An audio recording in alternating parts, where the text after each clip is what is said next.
We would invite him to our home to see them, but he wouldn't because it wasn't the way he wanted it. I think that he tried really hard on trying to see the girls, and they made it absolutely impossible. Having to explain to the girls when they get older that we tried and he chose not to be part of their lives. And now the next case. All parties in the matter of Young versus Thomas. Step forward. Plaintiff Sarah Young is suing her deceased son's father, Bill Thomas, for his share of the funeral. Sarah says their son was murdered outside a convenience store. You and Mr. Thomas had a son together. That's correct. That son, unfortunately, according to what I read in your complaint, was murdered. Right. And there was an insurance policy. That's correct.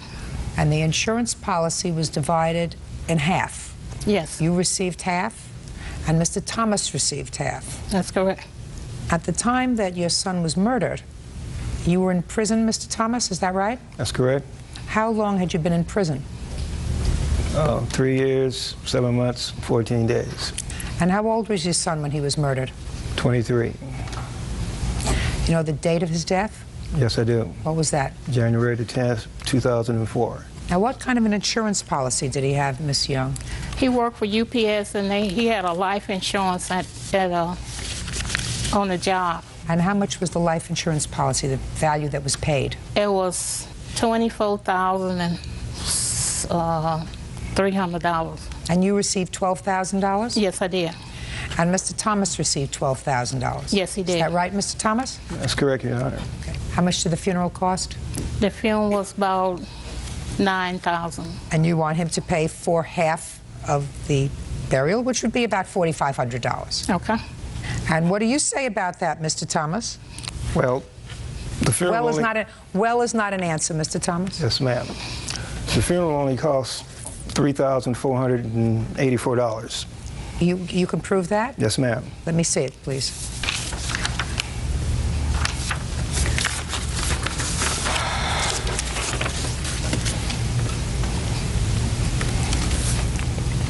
Is that your defense, sir, that it wasn't as expensive? No, or is your defense that you don't want to pay at all? No, my defense is, not that I didn't want to pay at all.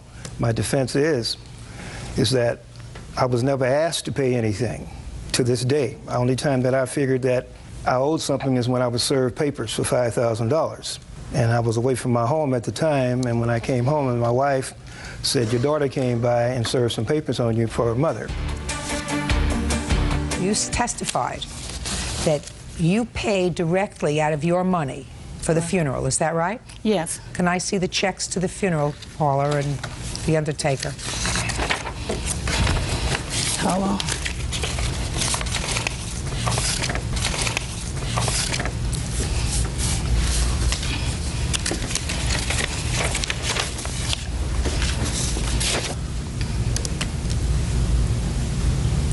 And how did you pay them, by check? Yes. Can I see the checks, please? I don't have the checks because I went through the credit union and I didn't know I had time to get the copy of it. You had plenty of time, madam. These were in January of 2004. What I meant, the reason I didn't have time to get the check when I decided to file, because first I was just going to let him walk away with the money and just go on about my business and take the pains in a different way. So after he started getting small with me and talking to me, you know, any type of way, I said, you know, I'm not going to let you get away with that.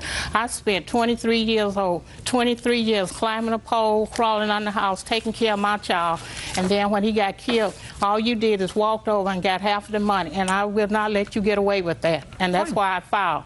Okay, now, just Miss Young, but you have to understand, your claim is for half of your son's funeral expenses. Right. Now, Mr. Thomas is under no legal obligation to pay you half of your son's funeral expenses. Okay. I'm not saying he doesn't have a moral obligation, but this isn't a moral court. This is a law court. So he has no legal obligation to pay for the funeral. But assuming today, okay, Mr. Thomas says to me, I would pay for half. That's the right thing to do. But you don't have proof of what you paid. And I'm asking you why. I didn't burn the check. Well, I can't help you, madam. Okay. If you come back, if you want to dismiss this case without prejudice and come back and show me proof that you've paid, that's fine. But that's only if Mr. Thomas will agree that if she has proof that she actually paid for this funeral, you say she did not. But if she has proof that she actually paid, are you prepared to pay for half? Yes, I'm willing to pay for half, Your Honor. Perfect. Thank you very much. Your Honor. That's it. Parties are excused. You may step out. Business owner Jared Bledsoe is suing his ex-girlfriend, salon apprentice Michelle Ha, for loss of business as a result of having his cell phone turned off. Michelle is countersuing for an outstanding phone bill and the return of a printer. Quiet in the courtroom. Now, this is case number 69 on the calendar in the matter of Bledsoe versus Ha. Parties have been sworn in. You may be seated, sir. Have a seat. Mr. Bledsoe, you and the defendant were involved in a relationship, according to what I read in your complaint.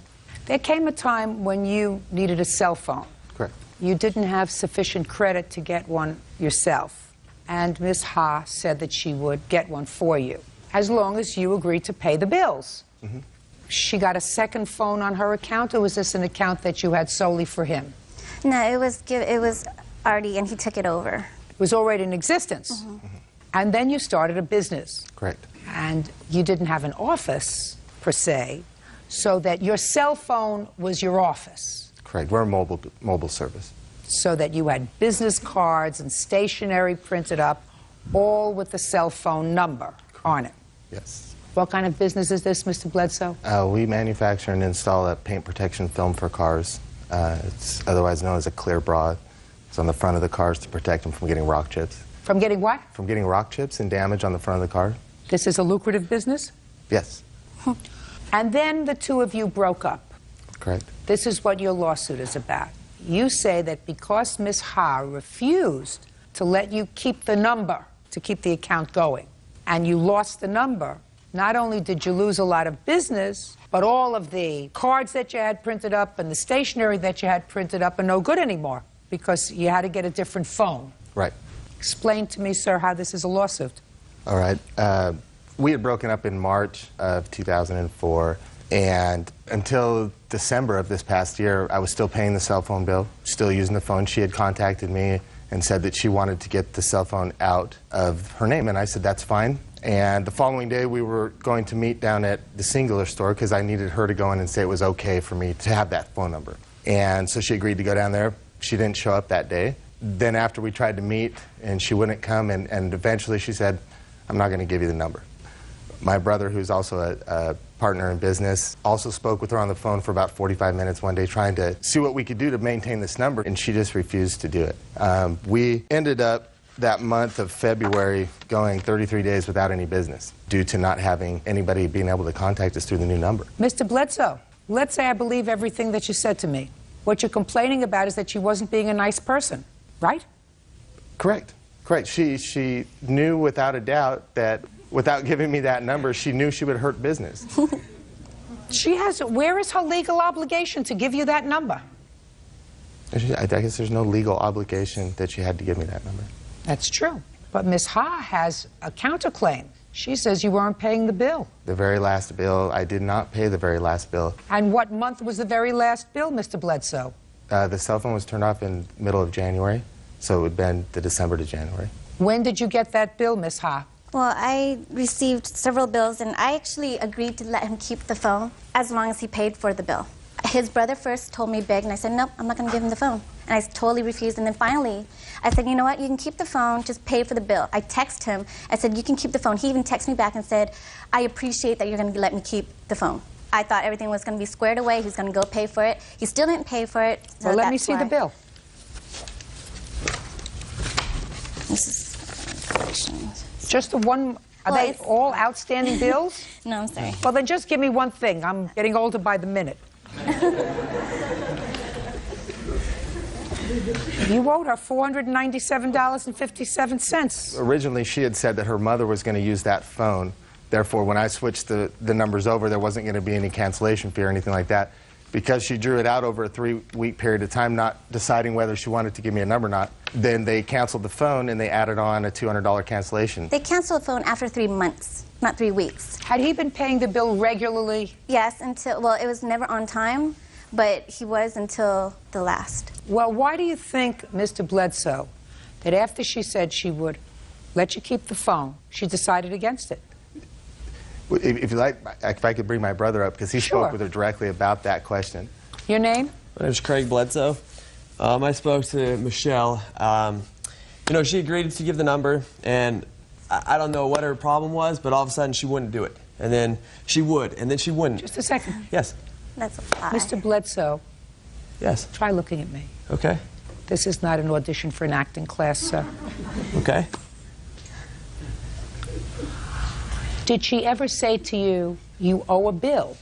No. Is not an answer. Oh, excuse Did she me, I'm ever sorry. say to you, you owe a bill? She never said to me that I owe a bill. Yes, he owes a bill. Okay. Correct. Now, come back to you. Did you ever have a discussion about paying the bill? Yes. Well, that's the problem, sir. There was some misunderstanding and miscommunication about paying the last bill. I had no problem paying the bill, and in fact offered her money so that we could have that phone, because that phone number is so crucial to our business. Mr. Bledsoe, how many months after you broke up, or she broke up with you? Who broke up with who? It was mutual. Mutual. How much after the breakup did this incident occur in December? When did you break up? In March. So for a long time, you had the phone. That's correct. And for a long time, there was no problem. Correct. The problem arose when Michelle and I were dating. We had had 2 cars repossessed. I felt responsible for it. Therefore, I had told her that I would give her $250 a month towards her car payment as long as I could afford it. Therefore... What do you mean you felt responsible? Why did you feel responsible? Because we were living together and I was using the car. Both cars. And so therefore... Go ahead. He was using... I got him 2 cars, and he got them both repossessed. And countless of that, like credit cards he used to take to strip clubs, everything. And I saw a statement. Yeah. Not true. Just to sit down. Now I don't need you anymore. Fair enough, but I got a lot to say about her side of the story. I mean, I would see things on my statements. So that things started to get nasty before. Things have been nasty Is that for a right? long time, yes. Before. In any event, Mr. Bledsoe, Ms. Ha has no legal obligation to permit you to keep a cell phone in her name and allow you to keep the number. There is no legal obligation. Being a nice person, she could have done it. She chose not to, even if there wasn't an issue with regard to the final cell phone bill. So you don't have a legal case against her. Moral, maybe, but this is not moral court. It's a legal court. Understood? Yes. Very good. Judge Judy continues in a moment. That's your printer? No, that's not my printer. Do me a favor, Bert. Take a look at the receipt and see if it's the same make and model. Oh, I can't believe I went to law school for this. And later today, I felt sorry for her that she was with him. You know who the only person I feel sorry for right now?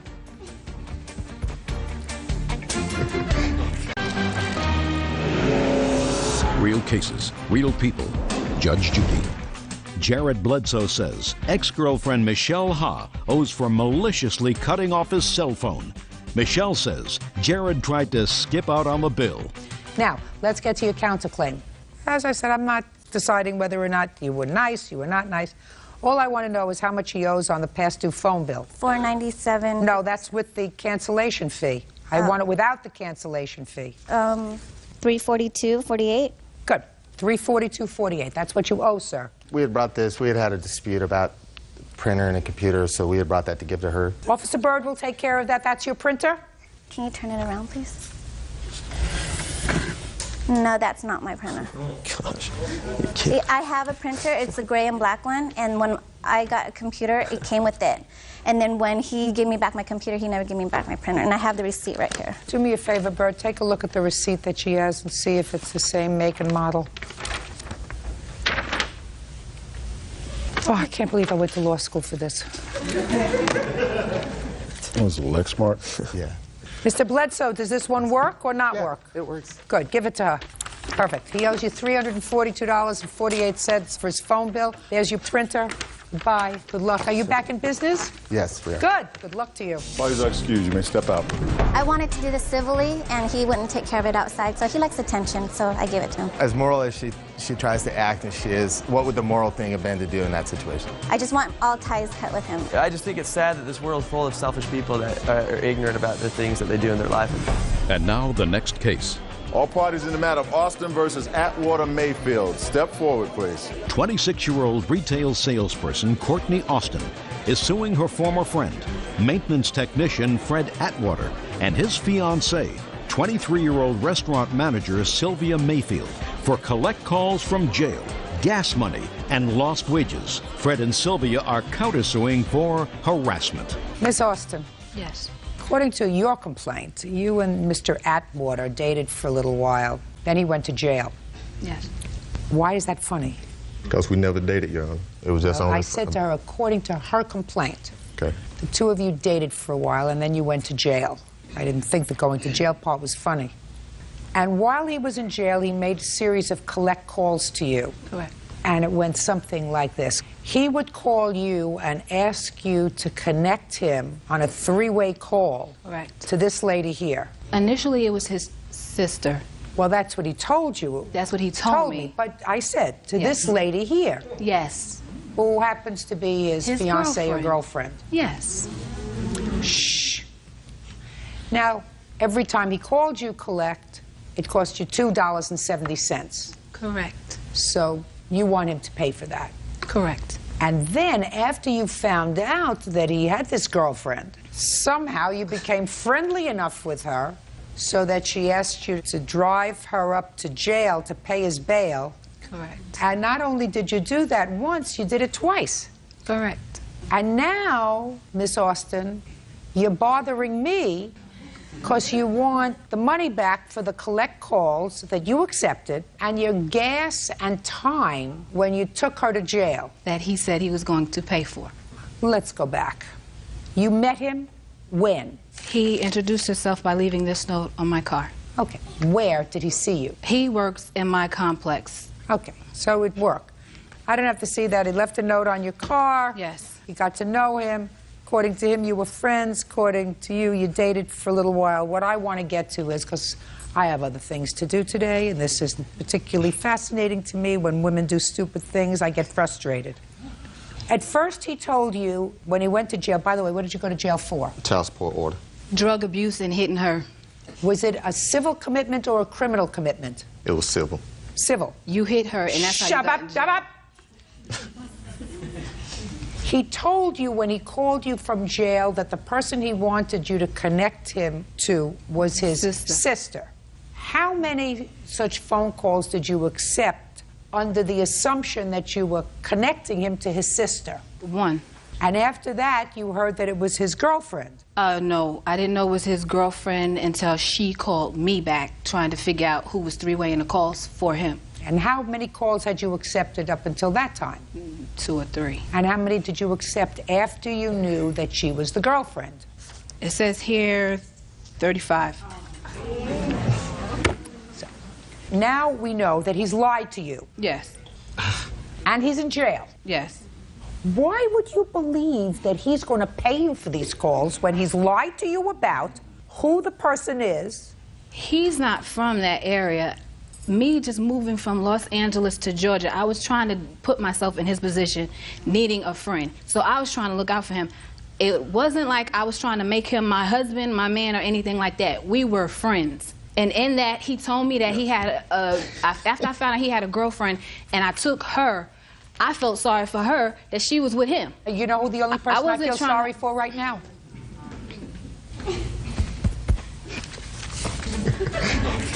Miss Austin, how much did it cost you, all this stupidity of yours? How much in phone calls? Between 150 and 175. No, between 150 and 175 is not an answer when you're in court. 150.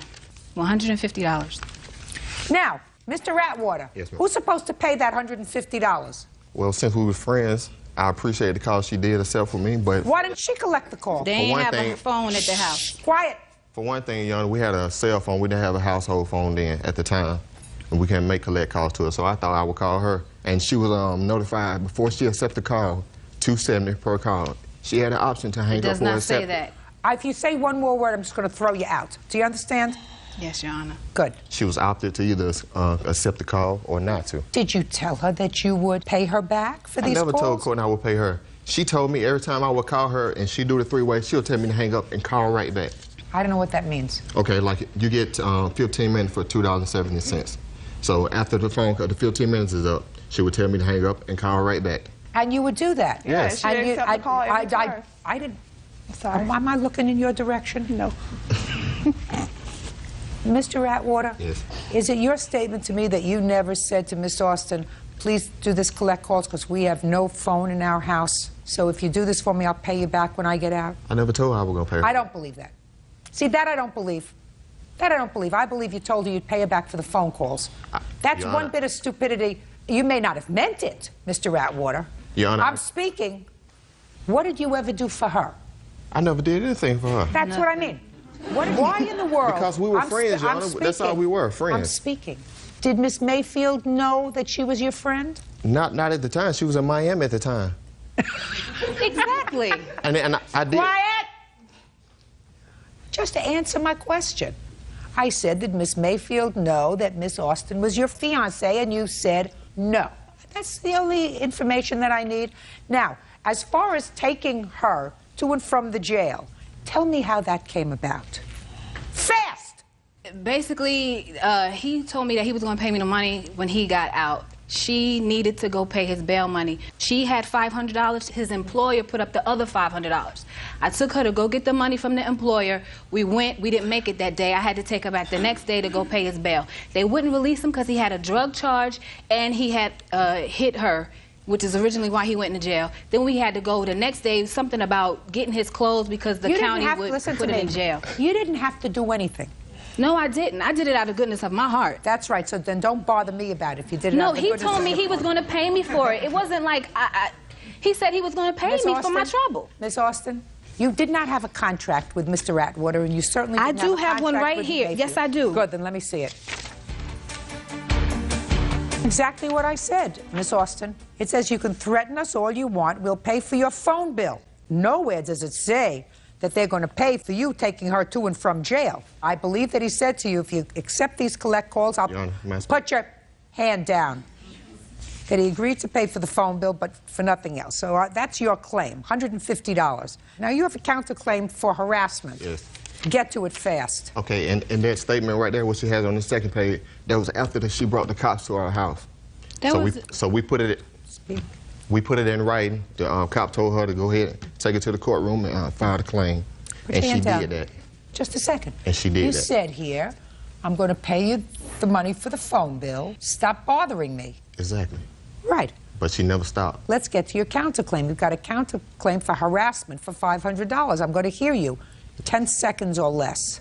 The harassing emails, taping notes to our door, bringing the cops to our apartment complex, where that is not tolerated. We cannot have no kind of commotion going on. Why didn't you pay her phone bill? Because I never did tell her that, Your Honor. I don't believe that. And she was trying to collect a debt. You're not supposed to take advantage of people, Mr. Atwater. Yeah. You're not supposed to take advantage of people's feelings and emotions. One girlfriend is in Florida, one friend is here. Friendships usually work both ways. She does a favor for you, you do a favor for her. You did no favors for her. You were a taker. You have to pay her back for the phone. Put your hand down. Are you still bothering them? No. Good. Judgment for the plaintiff in the amount of $150. Your counterclaim's dismissed. Parties are excused, may step out. 21-year-old student Ben Ahrens is suing 18-year-old college football player Brian Payton for beating him up during a night of heavy drinking. Adam Spear has a separate lawsuit against Ben Ahrens for vandalism to his car.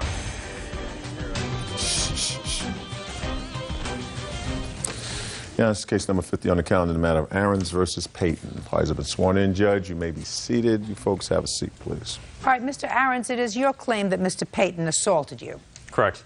There is sort of a companion case here that I will address either during this case or at some point immediately after involving a Mr. Spear. Is that you? That's correct. And you weren't actually there during the course of this whole event, but you allege your car got damaged by Mr. Ahrens while he was drunk. When did this assault take place, sir? The assault itself occurred at 3 o'clock in the morning. I was with my friends. I need a date, sir. December 18th. 12/18/04. Correct. Where were you?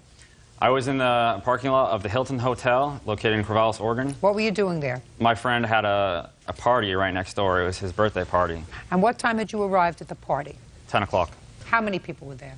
Roughly 8. A lot of drinking. Yes, we were all over 21. I didn't ask how old you were. I said there was a lot of drinking. Yes, there was a lot of drinking. What were you drinking, Ben? I was drinking Miller Lite. Nothing other than beer. Correct. And what happens? We were outside, out front. There's a fence separating his house and the parking lot. And we were out front there. I was with my friends, Jason. Well, they're actually acquaintances. About 3 girls came out of the Hilton Hotel. At that point, we called over to them to come over and talk to us. So they came over to where we were. What did you say to them? I don't exactly remember exactly what we said, but we said, hi, what's going on tonight? What are you guys doing at the Hilton? At that point, approximately 3 to 4 men came out of the hotel and immediately came over to where we were. Mr. Payton targeted me specifically, and he started going after me. I could tell he wanted to fight. He was very aggressive towards me. Well, tell me what he did, sir. He said as soon as he came out of the hotel, he said that he saw me looking at him and saluting in a Hitler-like way. And I don't know what he was talking about. Do you know what he's talking about, Mr. Payton? I know exactly what he's talking about. What is he talking about, Mr. Payton? When I walked out of the hotel, we walked over to the young ladies, and they seemed upset, so I walked over and asked him to stop, and he was on the other side of the fence, and he gave me one of those. Can I interject at this point? What were you doing at the Hilton Hotel that evening? The dorms were closed at our university, and I was staying there for a school function. Okay. What time had you started drinking that night? I'm 18 now, I didn't drink. Okay, Ben. So you're outside. And I'm speaking with my friends. It becomes a verbal altercation at that point. So I came over to the fence. So you jumped over the fence? Correct, yes. Why didn't you just go home like you were planning to go? I wasn't planning on going home that night. Well, what were you doing outside, Ben? We were just out front of his house so that we didn't wake up his friends. I don't understand that, Ben. You were outside because you were making too much noise to be inside? That would be correct, yes. At that point, I explained to him what I was doing. What did you mean you explained to him? What does that mean, I explained to him? I told him, I repeated the motion of this. I told him that's the only thing I could have possibly done at that point when he came outside. I told him that. He said, okay, that's all right. And then we shook hands. We exchanged names. We asked them what they were doing, and they said they were going to go and get beer and food. So they got in their car, and they took off. They came back about 10 minutes later, maybe 15 minutes later, and we were still outside. What were you doing outside, Ben? We were just sitting on the curb. There's this curb. We were just sitting there. We were just talking amongst ourselves. Go ahead. The 3 girls that were with them, I believe they went straight into the hotel, or they went didn't want to the talk entrance. to you anymore. I don't know if they didn't want to talk to us anymore, or if they were just They didn't back. want to talk to you anymore. They went right inside. They went inside. Go ahead. Peyton and his friends, they stayed with us out there, and we talked. And at that point, there became a verbal altercation between Mr. Peyton and one of the witnesses, Brown. And I believe it was over food. I believe he asked them if they brought him any food back. Where is Mr. Brown? Mr. Brown was unable to come. So he's not a witness?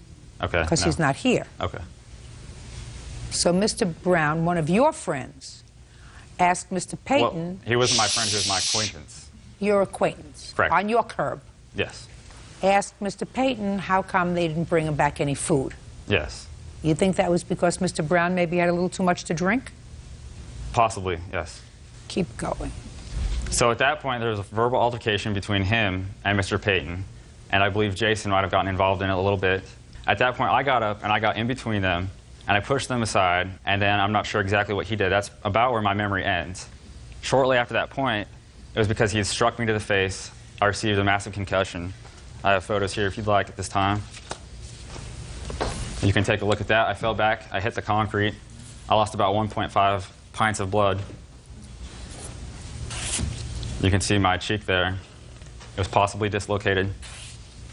Looked like you fell back really hard. Yes. At that point, I had a concussion. I do not remember anything from that point on. Now, Brian. Yes. Let's hear it. Like you said, the young ladies did come out the... Why don't we start with the young lady? Oh, okay, then. Because you weren't there. The young lady was there first. Is that right? Can I interject at this point? No. Okay. You came out at some point of the Hilton Hotel. Yes. Ben and his friends were yelling at us, and... What were they yelling? To come over and, like, what were our names, and we could tell that they were very intoxicated.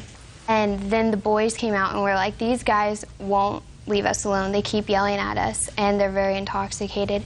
And so I believe that Brian asked them to leave us alone. Did you go out with Brian and his friends for some food? Mm-hmm. Yeah, that would be a yes. Yes. What happened when you came back? we got out of the car and they started yelling and stuff like that, and then Ben started beating the car. And the car alarm... Whose car was it? Your Honor. Your car. He started beating with what? With his fists? And the car alarm was going off. All of us actually asked him numerous times to stop it, and he wouldn't. Brian went up to him to get him to stop, and Ben turned around really fast, and his fist came up, and so Brian obviously felt threatened if he was beating the car this much, and so Brian hit him, and he fell back on the ground and hit his head. Okay. The police were called? Yes. You have the police report? I have the police report. And I'd like is to there see it, something I could please. say? The police interviewed all the witnesses. I'd like to see both police reports, and Ben, I can read. You don't have to tell me what it says. Can I just point one out thing, though, please? Yes? They interviewed all the witnesses there, and they took down their names. Her name's nowhere in the police report. Well, it may not be in the police report, but did they take down the names of the 3 girls who were... No, they did not.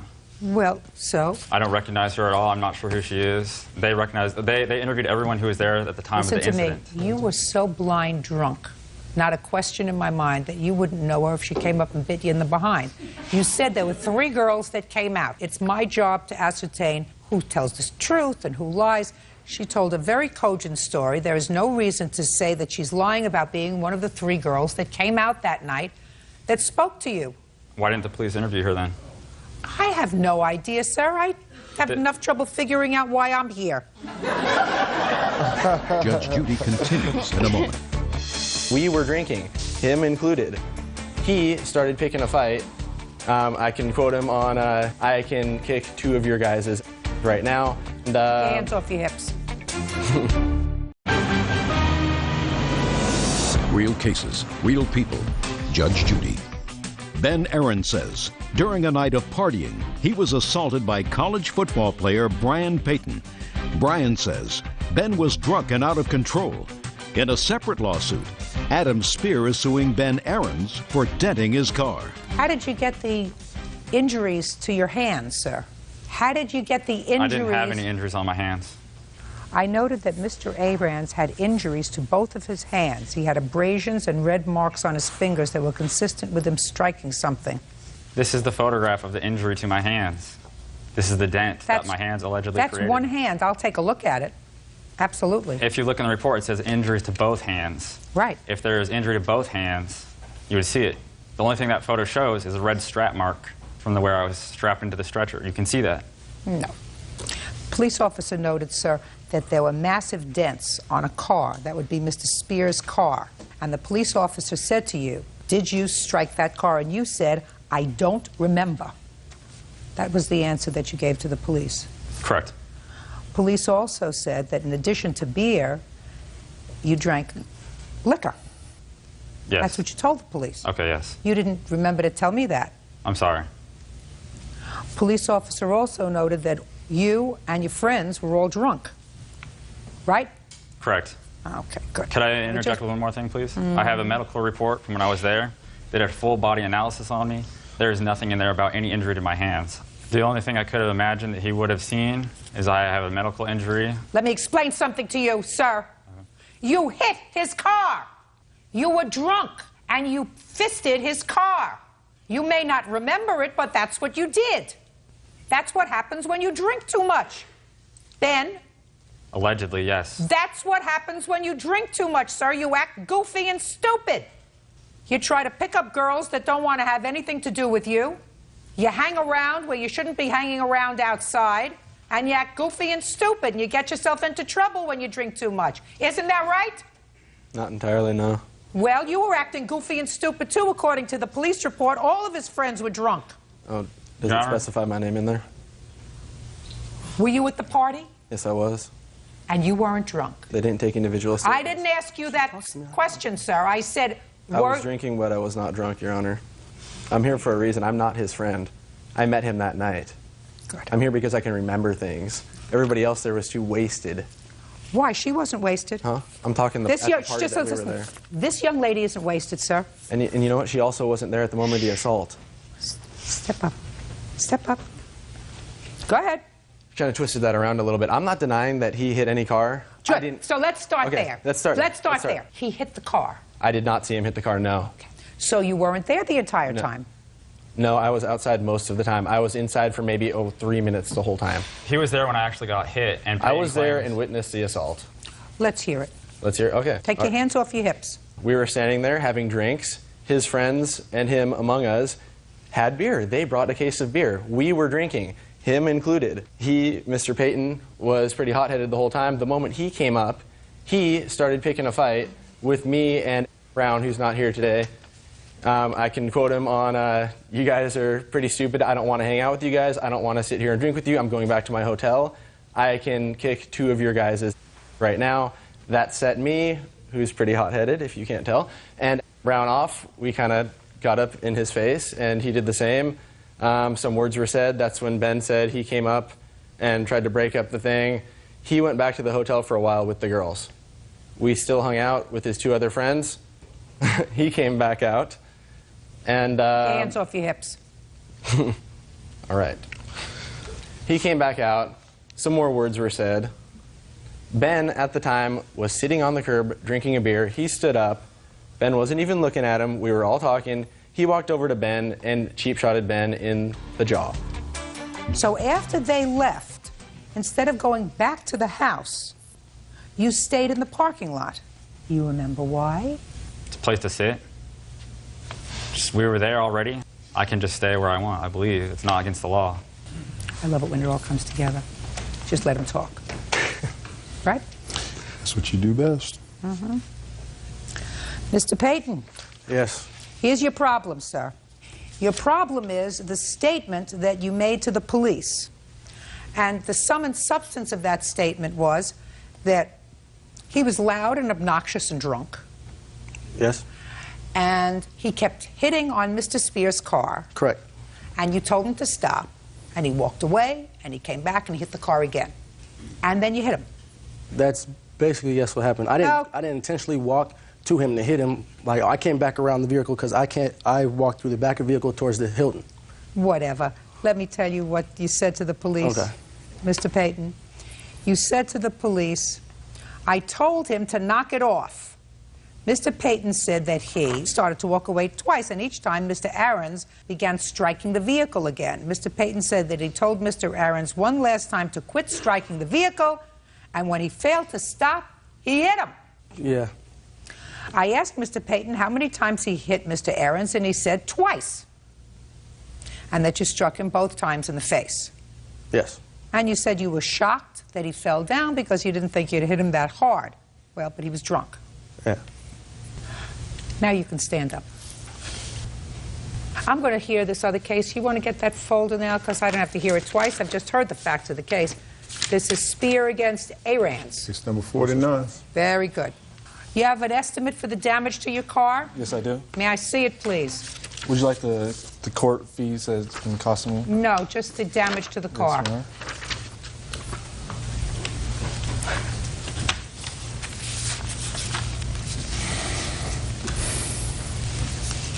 Who's Mr. Norris? Is he a friend of yours? Yes. Okay.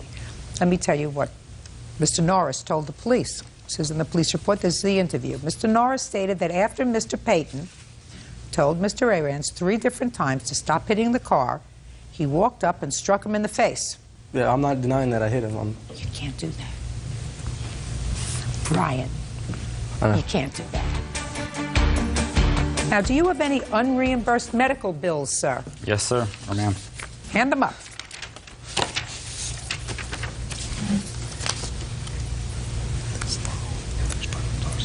These are all unreimbursed medical bills, is that right? Correct. You had no insurance? My insurance was denied, yes. No insurance. You go to school full-time? Yes, ma'am. Mm-hmm. You have a job? No, ma'am. You can't hit somebody because they're damaging property. He has over $5,000 in unreimbursed medical bills. You have to take care of that. I say this to you, sir, that I think you behaved badly that night, but for the fact that this young man had no right to hit you, believe me, you would leave here today without a judgment. But the law is clear.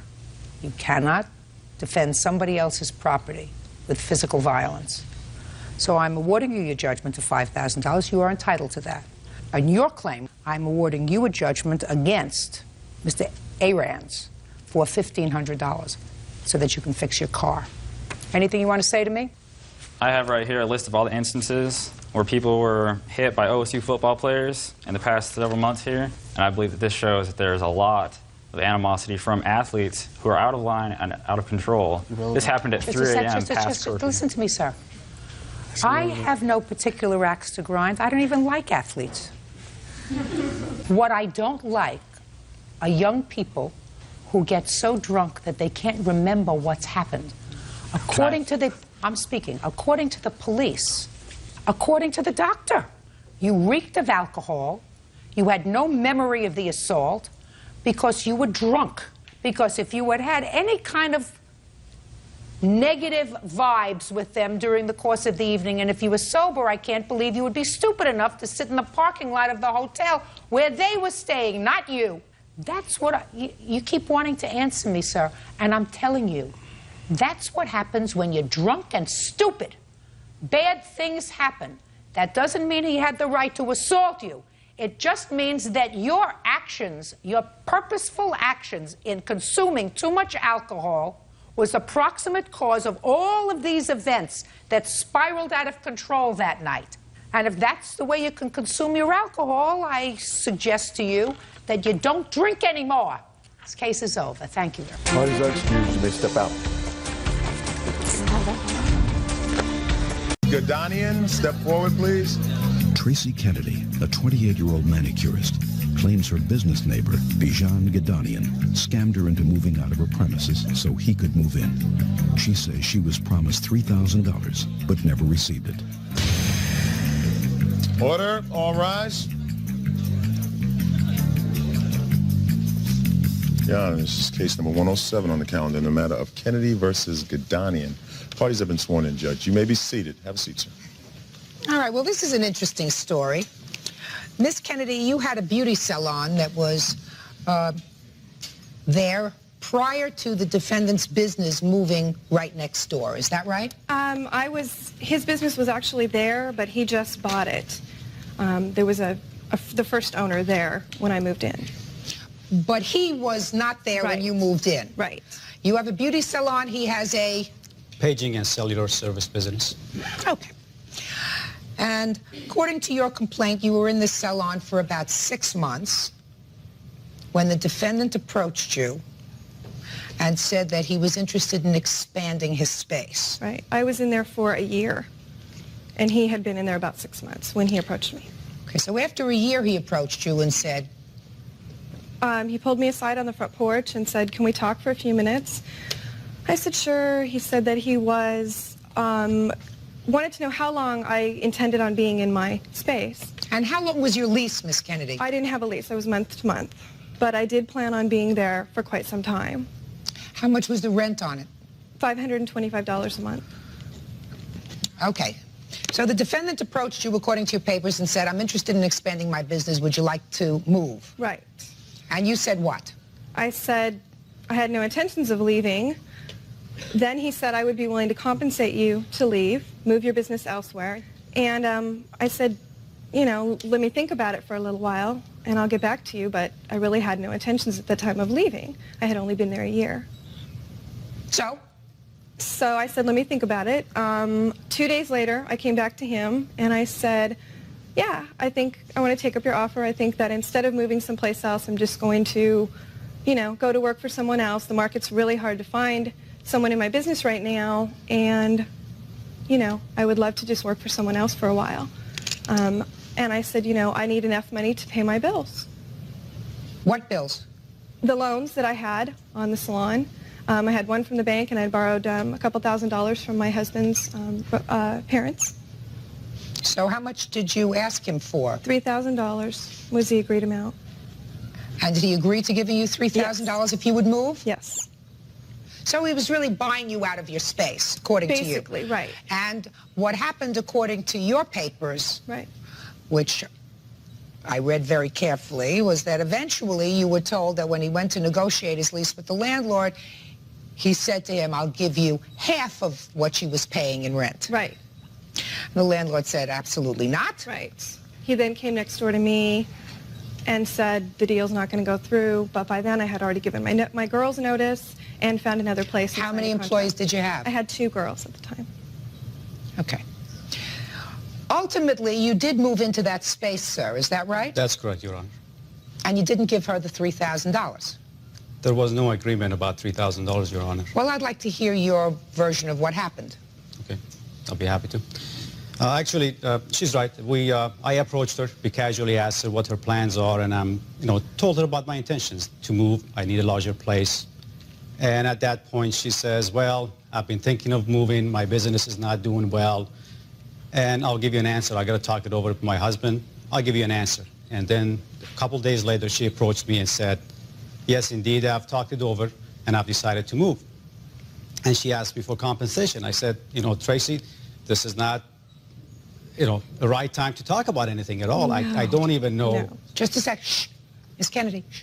I don't even know if I can reach an agreement with the landlord. So please let me talk to the landlord, see if I can reach any agreement with him. And then if there is anything to talk about with you, we'll talk about it. That doesn't sound right to me, sir. No, that's not what happened. Just a second. That doesn't sound logical to me, sir. So what you're telling me is the amount of $3,000, that figure, never came up in your discussion with her? She threw that number at me. Okay. I'm not So denying it did. that. So Yes. it did come up in your discussion. And you asked her if she would like to relocate because you wanted to expand your business. That's not in the context it came up, though, Your Honor. Well, you did, in fact, expand your business into her space. That's correct, yes. So this is what we have so far. We have your discussion with her about your wanting to expand, her throwing out a figure, which you acknowledge that she threw out a figure of $3,000. Your statement, well, it's not a good time to talk about it now. I have to talk to the landlord first. Now, did you speak to the landlord? Yes. And what was that conversation with the landlord, sir? At that point, I offered a total of close to... Not a total. I'm not interested in total. I'm interested in what you are telling me under oath that you offered the landlord for her store to rent. I did not offer landlord a particular price for her space. I offered for total. For total. Oh, okay. My We're going to space. get... I understand. Okay. I'm sorry. How much were you paying for your store alone, sir?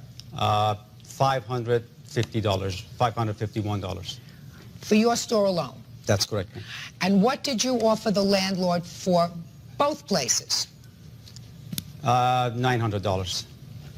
So, in effect, you offered the landlord substantially less than what she was paying. That's correct, yes. After she had given notice that she was leaving. That's correct, yes. So now you got the landlord by the throat. Judge Judy continues in a moment. Honestly, I had no participation in her moving out. No. I'm going to give him a copy of my book. And later today, he advertised our show as Playboy Girls of Rock, as Playboy. And they were going to see a bunch of beautiful women in bras and panties. Real cases, real people. Judge Judy. Tracy Kennedy says she moved out of her manicurist salon because Bijan Gidanian promised her $3,000. She says he never paid her and the whole deal was a scam. The landlord has a tenant that's given him notice. He's got somebody else ready to move in right away. And you were going to get a bargain because you were going to get 2 stores for $900. Was your store the same size as his? Bigger. Bigger. So you were going to get her store for $400. You were paying $550 for yours, so the landlord said to you at that point, forget it, right? Your Honor. At that, just a second. We understand each other, this gentleman. I'm glad someone does. We understand each other, so don't we? Yes, so the Your Honor. landlord said to you, forget it, at first. Then you moved out. Right. You moved out in June, correct? Yes. When did you move in? July 1st. And what rent did you pay? About $950, close to $1,000. You're a Let's good say businessman. Not let's say No, I- $1,000. Sir, you're a businessman. You know exactly what you pay for rent in this business. So let's not say about the $950. Exactly what do you pay in rent?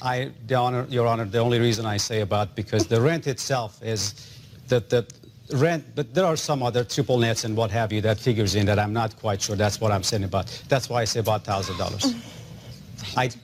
I'm sorry? Rent. The rent, the base rent is $950. Rent! $950, Your Honor. So you still got the landlord for a couple of bucks, but he didn't give you the lease right away. Did you sign a lease with him? Yes, I did, Your Honor. I had a year lease with him. And you signed another lease for the second space That's correct, Your Honor.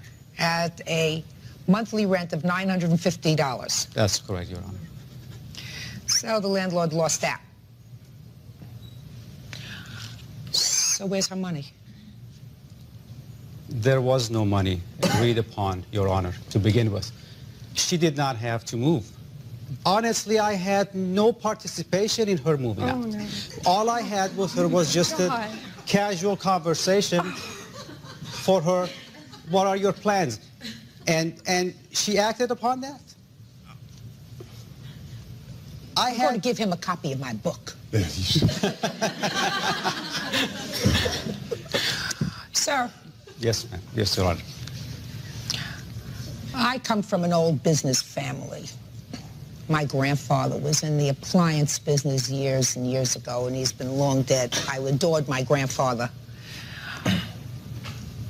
He liked to call himself a shrewd businessman. Some of the people that he dealt with sort of dubbed him with another name. So I'm aware of what you did. This story has a common sense approach to it. You wanted to expand. This lady was under the impression you were going to take over the same rent that she took over. Nobody would be hurt. She had evidently had enough of being an entrepreneur, enough of being in business by herself. She said, if I can just get out with these loans, I'll go and work for somebody else. And here comes the perfect opportunity for her to do that. And it's a perfect opportunity for you to more than double your space at a lot less rent. Because once she gives notice, the landlord is up a tree. So the only one that comes out ahead in this business is you. That's smart, but not fair to Miss Kennedy. All right, not difficult. Judgment in this case is for the plaintiff, who I believe in the amount of $3,000. That's all. Thank you, Your Honor. Parties are excused. You may step out. Back door to your right, please. I'm sorry that the judge did not see the con artist in this guise. She saw you. Exactly. If you hadn't made me an offer, She could have stayed there. She could have absolutely stayed there and forgotten about leaving. The judge was She had no reason to leave. You're right. She saw the con artist. Judge Judy's the greatest.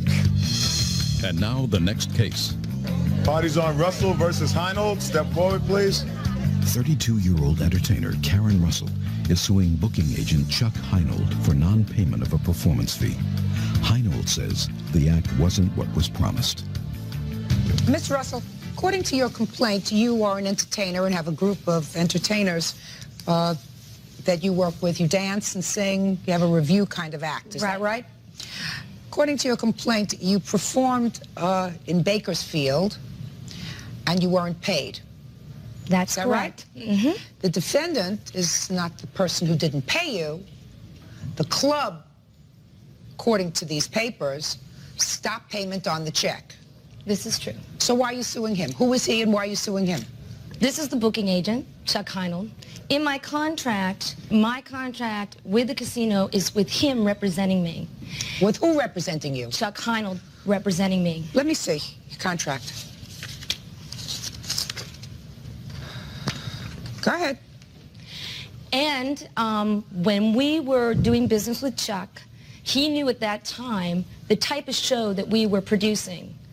And my biggest complaint is that if we were represented properly, we probably wouldn't be in this situation. Just a second. Miss Russell, one of the things I didn't understand from your complaint is he is your agent. Booking agent.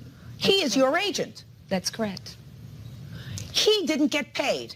He didn't get the check from the club to give to you. So how could he give it to you? Because it was stopped. Because he misrepresented us, the casino was not happy with the show. And basically, when I spoke to him the Friday evening, we had technical problems due to the casino's staging and equipment. He told me, don't worry, no matter what, you will be paid. If it has to come out of my pocket, you will be paid. Judge Judy will continue in a moment. I'm telling you it's true. You say no, I say yes, I win, I'm the judge. Cases, real people. Judge Judy. 32-year-old entertainer Karen Russell is suing booking agent Chuck Heinold for non-payment of a performance fee. Heinold says the act wasn't what was promised. I'm reading your complaint, and I don't see anywhere in your complaint that he said, don't worry, I'll pay you even if it has to come out of my pocket. Right. He said, don't worry, I have the balance owed to you, and I will come back on April 5th to pay you. Well, of course, I understand that. He said he had the balance. He did, in fact, have a check, correct? He had a check from the owner of the club. The owner of the club subsequently stopped payment on the check. Is that correct, Mr. Heinold? That's right, Your Honor. I have the check right here. I have a copy of the check. I'll take a look at the check. That's not what you said, Miss Russell. What you said to me was he told you that he would pay even if it has to come out of his pocket. That's not true. Well, that's what he never said to us over the phone. Just a second. Okay. He never said that because that's a very important thing. And if it was true that he said it, it would have been in your complaint. I have a witness that he did say it. He said it to myself and the partner on the phone conversation Friday night, when I also found out that we were being represented as former Playboy playmates. Just a second. I'll hear this witness if somebody wants to testify under oath that this man said, don't worry, I'll pay you even if it has to come out of my pocket. Who wants to testify to that? Let me ask you this question. Are you sure you want to testify to that, sir? Are you positive? Stand up here. First, tell me your name. My name is Juan Llano. Mr. Llano, I want you to think very carefully, sir. Are you sure that you want to testify that you heard this man say the following words? I will pay you even if it has to come out of my pocket. Did you hear that? Yes, ma'am. When? When I talked to him directly the night before our last two performances. And you're a member of this group? Yes, I am. This is my company. Did you ever say that to them? No. Why would he say that to you? You're so full of baloney, you people. Why in the world would your agent tell that to you? When he had a check in his hand from the people who you were working for. Because I confronted him. Confronted with what? I confronted him because I've been in this business for about 15 years, and I know that people write bad checks. I understand that, but you're suing the wrong person. We're suing him for misrepresentation. What kind of misrepresentation? Former Playboy playmates when we're not. Who did that? Flyer. He. Just a minute. Just a second. Did you print that flyer, Mr. Heinold? No, ma'am, I did not. But the casino, when I called the casino, I said, where did you get this information? Don't tell me what the casino said to you. That's hearsay. Okay. When I was trying to find out where this came from, yeah, the source went back to Chuck Heinold. They got that's the hearsay, information madam. From this. That's hearsay. That's hearsay. Now, you may have been upset with that, but that's not misrepresentation. Your Honor. By him. He did not, unless you can establish to me that he actually printed those flyers and sent them out, that's not misrepresentation. Your Honor. What? He advertised our show as Playboy, Girls of Rock, as Playboy. And they were going to see a bunch of beautiful women in bras and panties. That's not our show at all. We have a very classy show. For us to come into the casino and see outside the casino is a huge sign in neon saying Playmates. Let me ask you this question, sir. Why didn't you leave? If you were unhappy with the promotion, you got there. We didn't know about the promotion until after the second show. The problem was, nipping it in the bud, is they were unhappy because they wanted to see the bras and the women, and we don't have a show like that. You're wasting my time. Judge Judy is ready to rule. Step forward, please. Makeup artist Candace Germain is heartbroken over the killing of her beloved cat and wants her next-door neighbors, Toby and Mark Kaplan, to pay the veterinary bills. She blames their German Shepherd for her cat's death. Order. All rise. Quiet in the court, please. All rise. Judges number 21 on the calendar in the matter of Germain versus Kaplan. Parties have been sworn in. Judge, you may be seated. How long have you folks been neighbors? Almost a year. According to your complaint, Ms. Germain, you were the owner of the cat. The defendants own a dog. What kind of dog do you have? German Shepherd.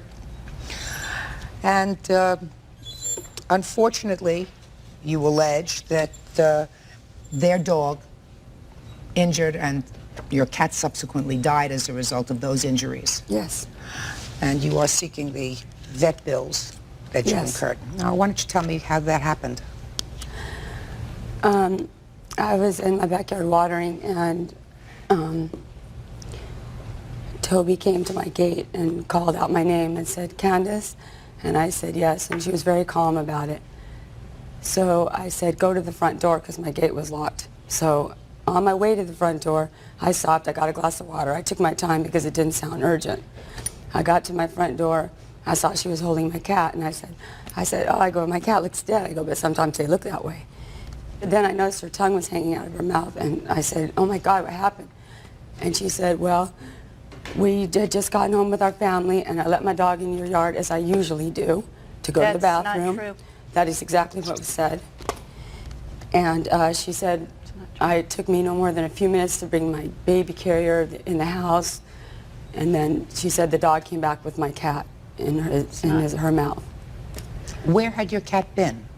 The cat was in my yard at the very top of the back of the gate, which is like behind my house. But in your yard? Yeah, in my driveway. So you took your cat, and what did you do with the cat? Well, I took the cat, and I couldn't find my keys, so I insisted that she take me to a vet, because I didn't even know where a vet was. And How long had you had the cat? 10 years. What kind of cat was it? A Himalayan. What color? Blue point, teal point? I know a little bit about cats. I'm Blue Point.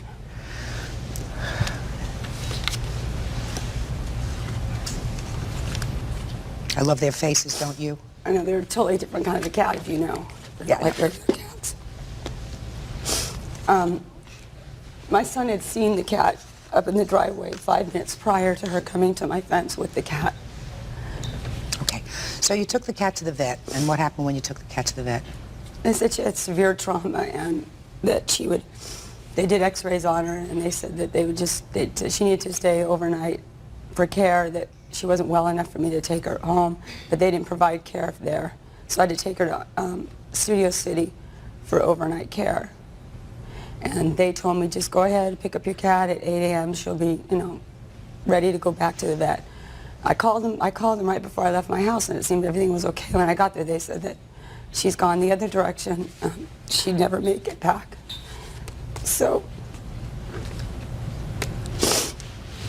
they had me bring her next door for surgery. You want to take a minute? 1 minute?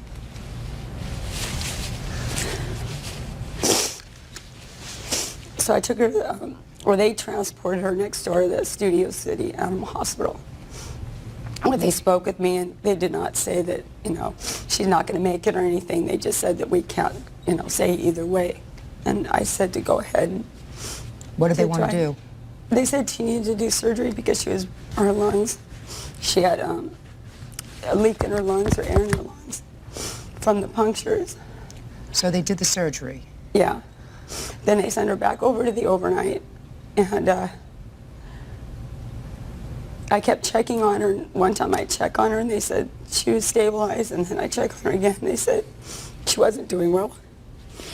And then at midnight, they called me, and they said, she's now probably has like a 5% chance of living. And she'd already been through a lot, so I just told them to let her go. And what were the veterinary bills that you incurred?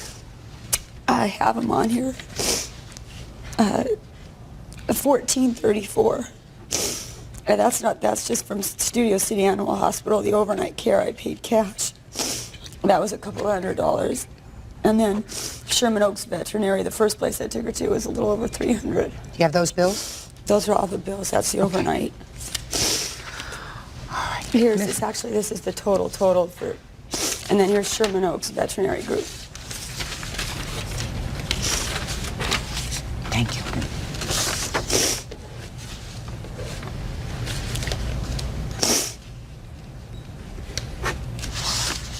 I have $1,786. Does that sound right? I don't know. I didn't add Between this. these two bills, yeah. Okay. There's three bills. Who's going to speak? Mr. and Mrs. Kaplan? I am. Tell me what happened on that day.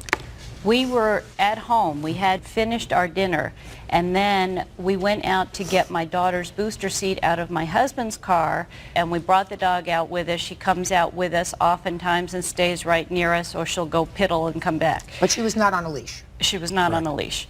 So she walked out with us. We walked to the car, which was about 10 steps from our front door, opened the door, pulled out the booster. Mark went around to the trunk of his car to open up the trunk and looked on the sidewalk, and our dog had her cat by the scruff of the neck walking gingerly towards us as if she had found something injured and brought it to us. And I even reached out and I pet the cat. Cat felt dry, bone dry, fine.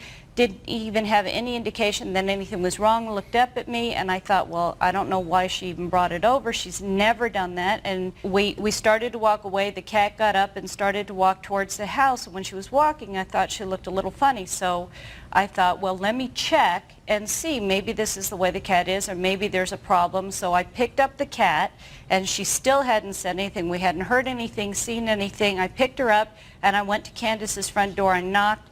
There was no answer. I heard watering in the backyard, so I went to the gate. I yelled out about 4 times to Candace before she answered, and I said, I think there's something wrong with your cat, but I'm not sure. Can you come to the front, come, let me in? And she said, the gate's locked. I'll go in the front door. I'll come out. She came to the door after just a couple of minutes, and she looked at the cat. She said, oh, my God, what's wrong with the cat? Is the cat dead? And I said, I don't know what's wrong with the cat. Gabby brought her to us, and I don't know what's wrong. And I tend to be a calm person by nature, so I wasn't melodramatic about it. And all of a sudden she said, oh, my God, her tongue's out. And then Candace started, oh, my God, is she dead? Is she going to? And she just, with the tears and screaming and carrying on, and she was very upset, which I could understand. Being a pet owner, you get upset if there's something wrong with it. So I took Candace to the vets with her cat. And at that time, the vet had said it could be, it appears to be a puncture. She could have been hurt. It could have been from an animal, bite, whatever. But they didn't know, so they took her back to stabilize her. And it wasn't until the next day or the day after she came over with bills and handed them to Mark. And Mark said, well, what is this? Judge Judy continues in a moment. You know how long it takes to hang somebody? Well, it takes a while. Less than 2 minutes. Real cases, real people. Judge Judy. Candace Germain claims her neighbor's dog killed her cat and wants Toby and Mark Kaplan to pay all the vet bills. Miss Germain, I have a few questions for you. I have to get the logistics. Was your cat within a confined area? She was just on the, no, she wasn't. She was just on the other side of the fence. And do your two properties abut each other? Yes, our driveway's between the 2 yards. So that your cat was outside of an enclosed area and your dog was in my yard. Outside of an enclosed area. Outside of an enclosed area. Right. That's and correct. when we saw her, she was on the sidewalk in the front. Her dog went into my yard. But you That's didn't what see she's that. saying. There are many dogs in our front yard all the time. Can I say that my cat, because she's an indoor cat and she'd accidentally gone out, never leaves that top of that driveway. She does not walk around the front of the yard because she's usually in the backyard. You know what we're talking about, Ms. Germain? What we're really talking about is there is a certain responsibility that you have when you let a pet, whatever that pet is, outside without a leash, or a cat outside without being confined to an area. What I was trying to ascertain was whether there was any proof that their dog somehow got into your fenced property where this cat was. No. And there is none. So the next question is,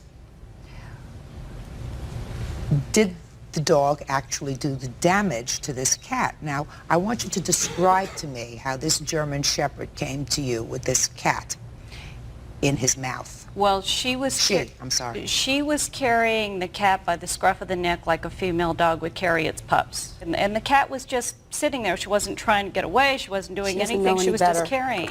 She doesn't know any There was better. no sound. There was no skirmish. There was no anything going on. And the dog walked right up to Mark, right up to him like, you know, there's something wrong here. Well, you know, sometimes I have seen dogs, I don't know whether you have, come in with squirrels, come in with all kinds of little creatures outside to sort of bring a gift home to their owner. Look what I have for you. And they're not bringing that home to say, listen, this is an injured pet and I'm coming to you because I want you to fix it. They're coming to you and saying, I have a trophy to give you because I love you. Wow. That's what they're saying. This would have been the first time she brought this trophy home. But she's never. Go ahead. This would be the first trophy that she'd ever brought home in the 2 years that we've had her. Has she ever brought home No.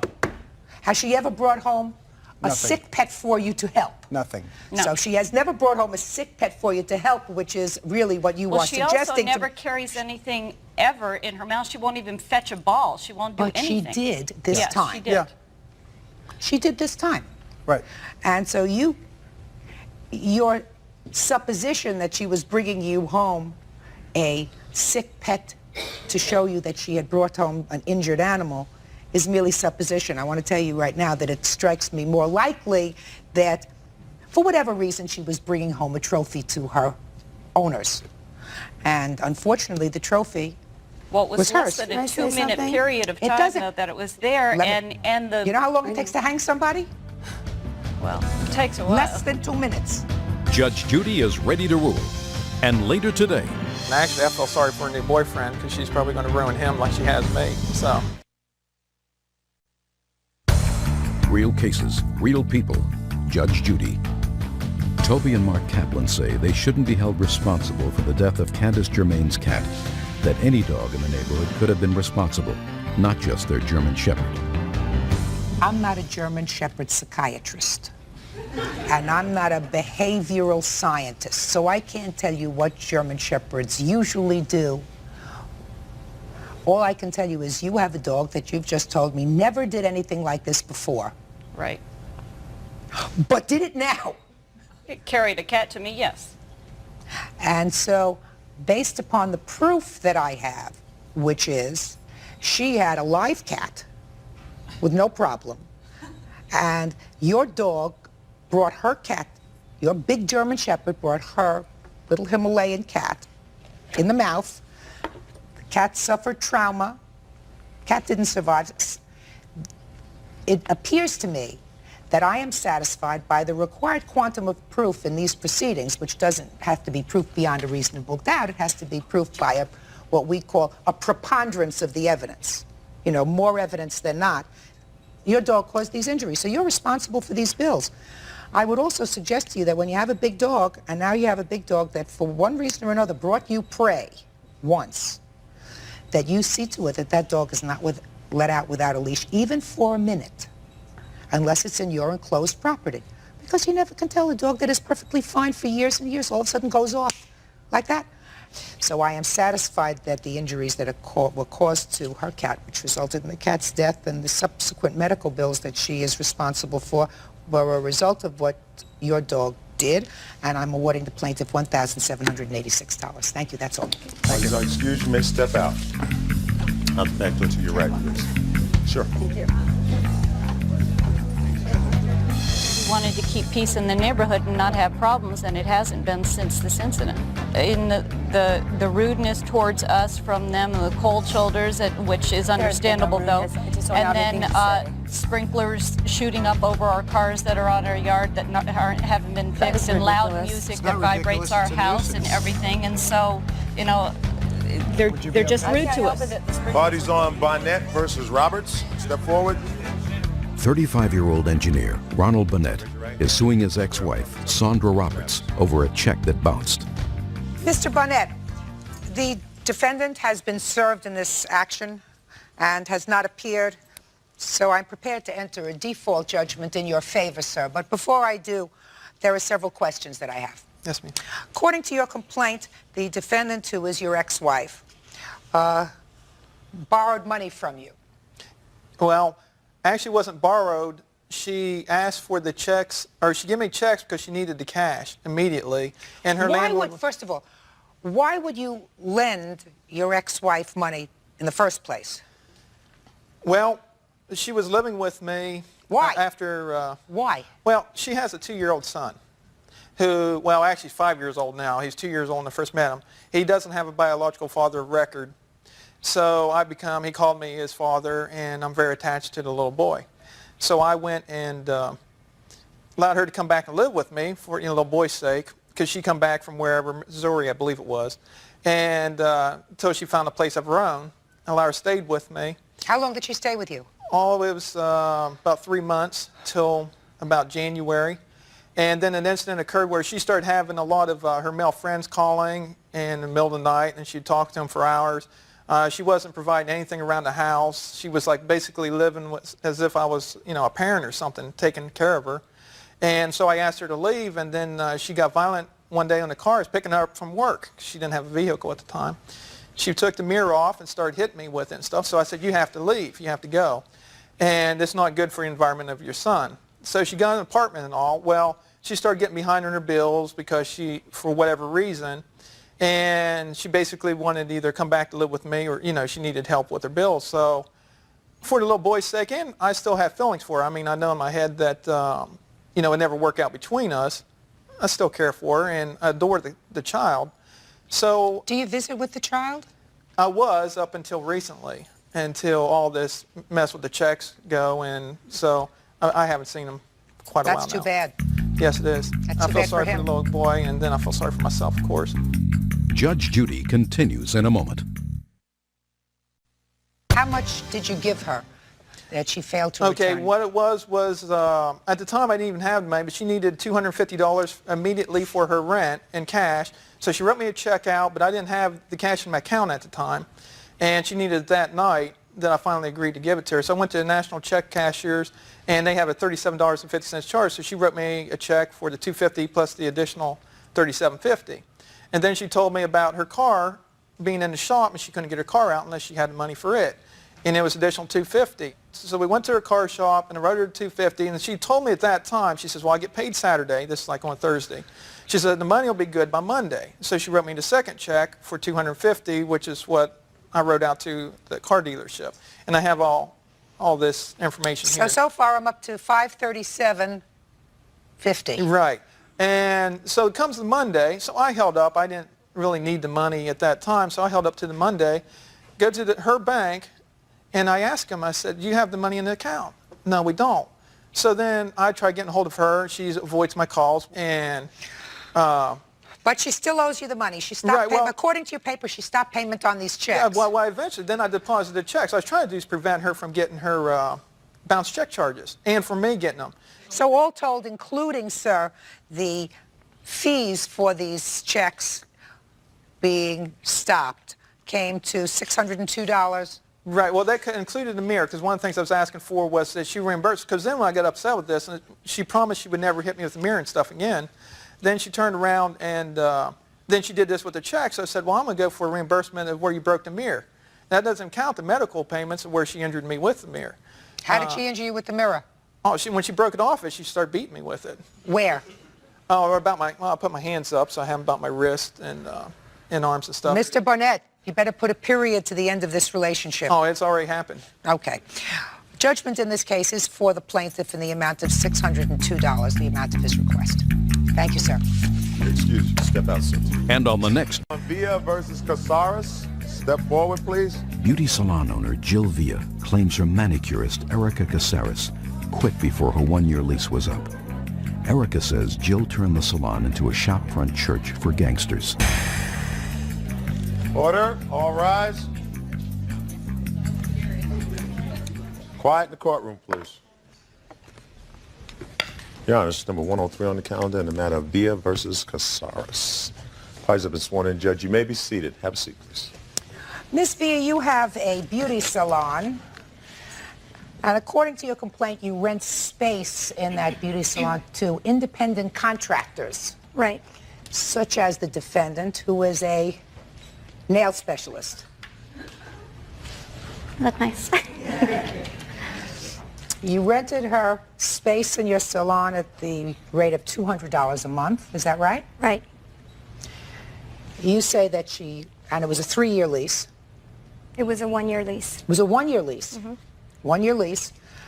You say that she left after a relatively short period of time. She owes you somewhere over $2,000 for rent. Right. You say she left. She says that she was asked to leave. So, tell me first about this establishment and how it works. Okay. I have a salon. I do hair. I have 4 stations. I have pictures of those. And I have 1 space for nails. And what's the financial arrangement that you have? Basically, they just rent that space from me, and they take care of their insurance, their taxes, everything that to run a business. Okay, how did you find each other? I went into a beauty supply store. I saw her nails. She does great nails. And I was looking for a nail technician at the time, and I asked her if she would be interested in booth renting a space for me. And she came in and signed a lease and rented for 1 year. And then in December of, before her year lease was up, in December of '96, I asked her if she would want to sign another lease. For another year? Right. Oh, I see. Okay, when did she leave? She left in May 14th. So she stayed her whole year. Now her new lease would have started May through May of '98, and that's the signed one that she has. Well, tell me your version of what the events were surrounding her leaving and breaking the second Actually, Your Honor, year's they lease. were very confusing. I had a staff meeting where I had 2 hair stations available, and I hired 2 hairdressers. So I had a staff meeting with 1 hairstylist and Erica, letting them know that there would be 2 hairstylists starting at Making Waves. Making Waves is the name of your shop. Right. Her reaction was very rude. She was obnoxious. Well, and that's your interpretation of her actions. What did she say? What did she do? She said, I will not work with white women. I'm prejudiced, and I do not like change. And I have a witness to that who heard that. I have 2. And so what did you say to her? I said, you haven't even worked with them 1 day. How can you say you're prejudiced against these girls? I just don't like them. Okay, first of all, when I signed a contract going into a salon, not a church.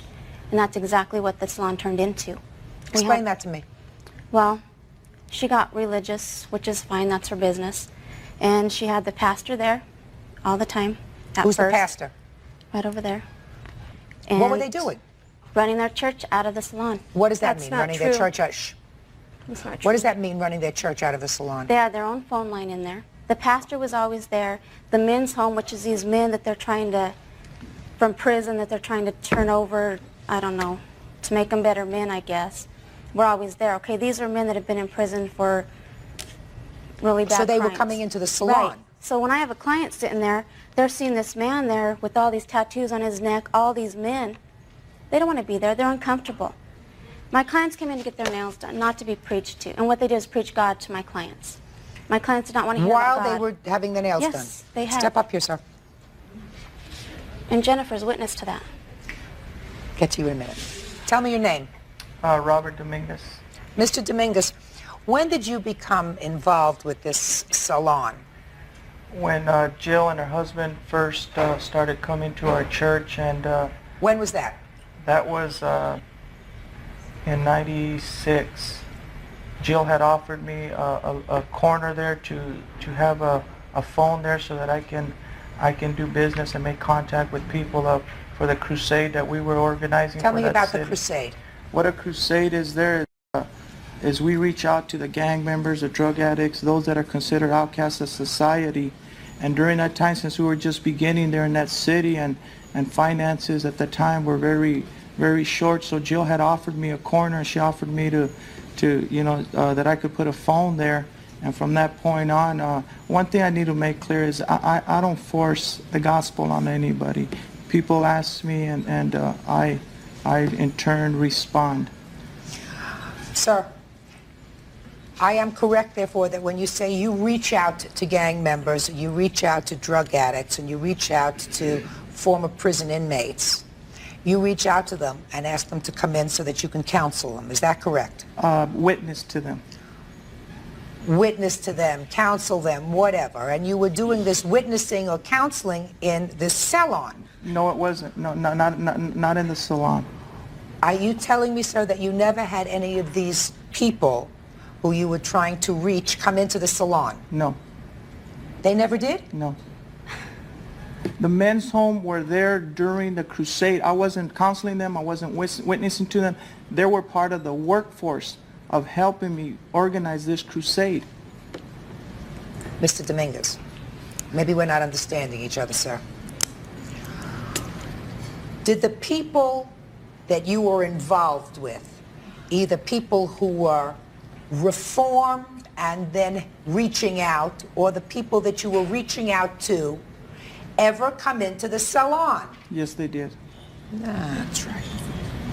And they came in, you spoke to them, they spoke to each other, we had conversation.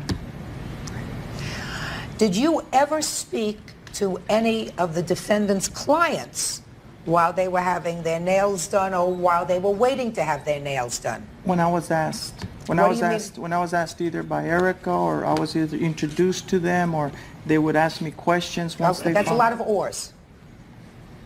Step up. Who are you? Jennifer Lopez. Jennifer, how were you involved in this operation? I also worked at the salon and was asked to leave. Why? Because I was an evil spirit. Judge Judy continues in a moment. You changed the establishment from a beauty salon, hair and nails, to a beauty salon, hair, nails, and redemption. Real cases, real people. Judge Judy. Manicurist Erica Casares says she quit her lease at Jill Villa's beauty salon because Jill turned the place into a church for outcasts. You were an evil spirit? Who told you that? Erica. That's what they stated. That's not true, Your Jill Honor. stated that to me. That is not true, Yes, Your it is Honor. true. Just a second. Can I say why she was dismissed? Were you a hairstylist? Mm-hmm. She was dismissed because she came into my shop intoxicated with a male gentleman with her. She was stealing from Erica because Erica kept saying how she's stealing all my nails. No. She's stealing all my nails. She was stealing my nail accessories. Just a second. I really want to find out. Now I know you were a hairstylist. You were either dismissed or you left, whatever it is. I want you to tell me about this group that was running inside the salon in addition to hair and nails. Okay, she moved the pastor in a desk, so we all had to move stations because there wasn't enough room. It's a very small salon. And then we would talk about God. They play Christian tapes all day, and I think it's great, but you know, it shouldn't have been mixed in with our business. When you say playing Christian tapes all day, you mean over the whatever PA system you had? That's not true. I had a little radio by my station. Your Honor, both these ladies on their own came to our church.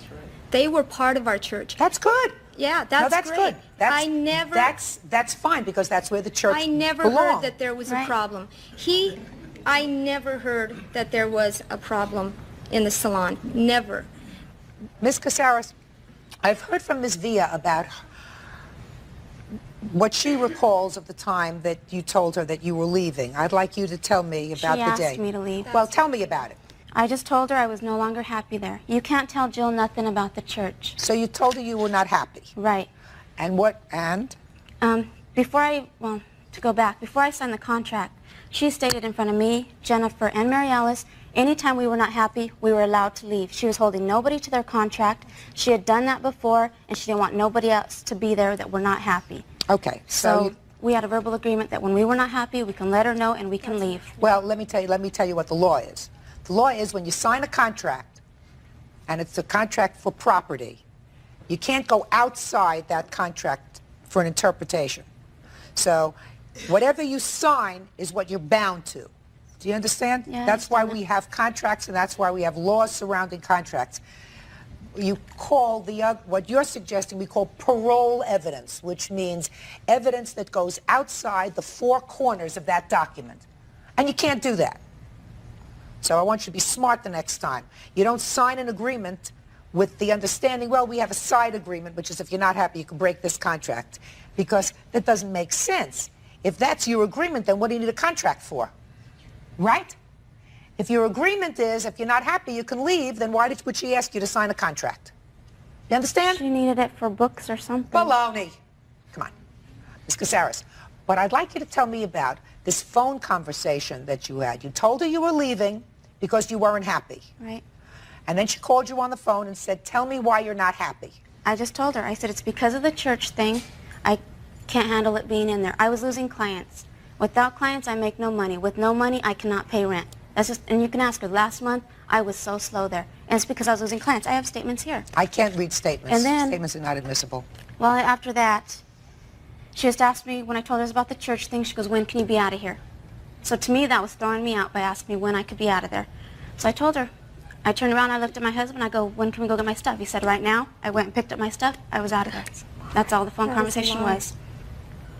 When you signed your contract in December, your renewal I signed my contract. contract in February because my contract was up in February. Okay, so you signed it in February. By the way, can I see it, please?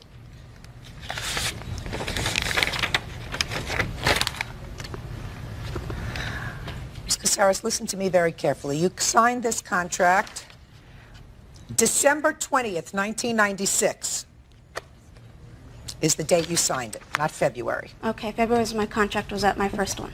Then never. She said it was up in May. No, And my she first did. was up in February. Just a Mine second. was No, up- no, mine no, was no. up in May. No. Yours is Ms. up in Caceres, April. you got to get it straight. You signed this in December. Your first lease was not up until May. This is for a year after that. Now, what I want to know from you is, when for the first time did Mr. Dominguez come into the shop? Maybe in February or March.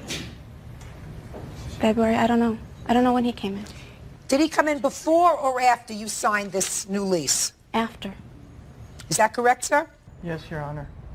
You came in after she signed this lease? In March of '97. Okay. Ms. Villa, let me tell you what your problem is, madam. Judge Judy continues in a moment. She ran into my shop and said, guess what?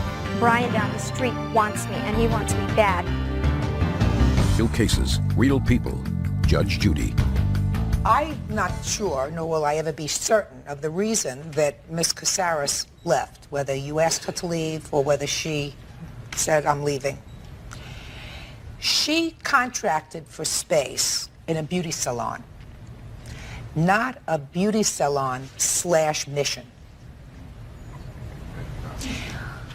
After she signed her lease, you changed the establishment from a beauty salon, hair and nails, to a beauty salon, hair, nails, and redemption. You can't do that. Your Honor. Listen to me. You changed the rules. Your Honor. Yes. Can I state something, please?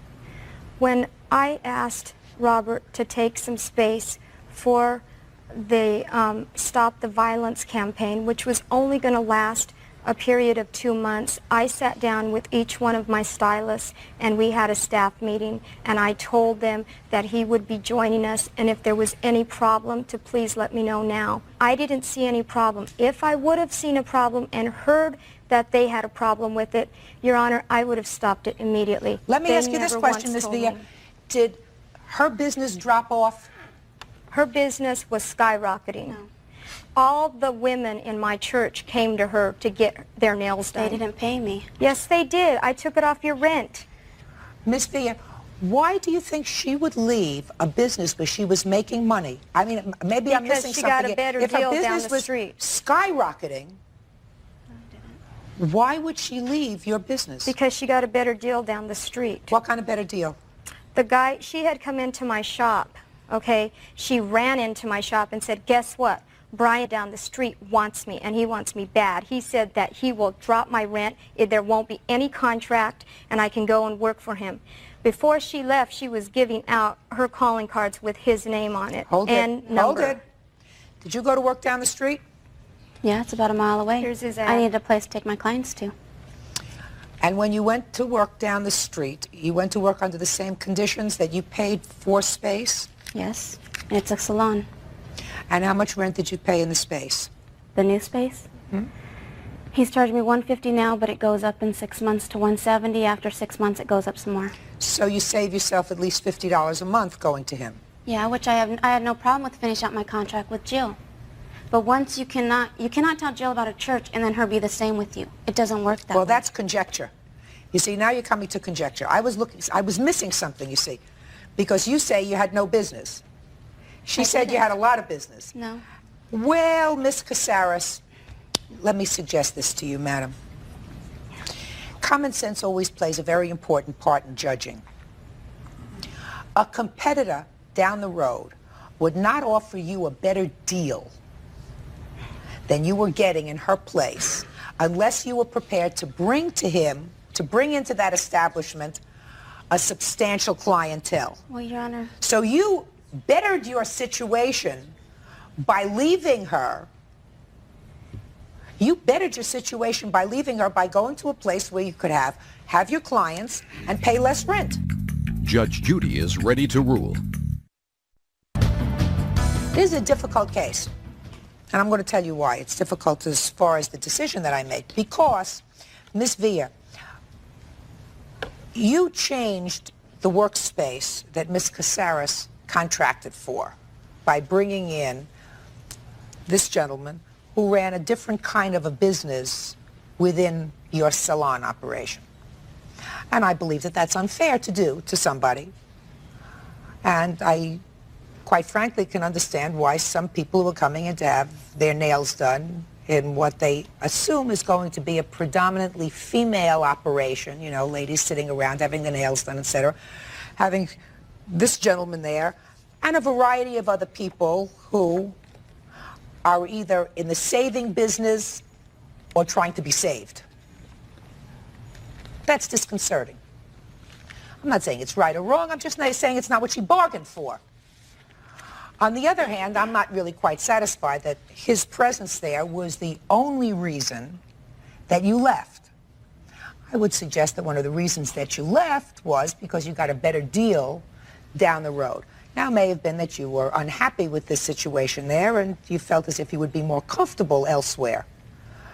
I think that you are responsible for part of the rental on that property.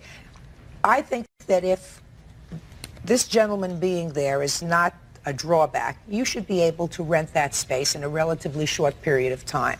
I'm going to give you 5 months' worth of rent. Do you understand? Yes.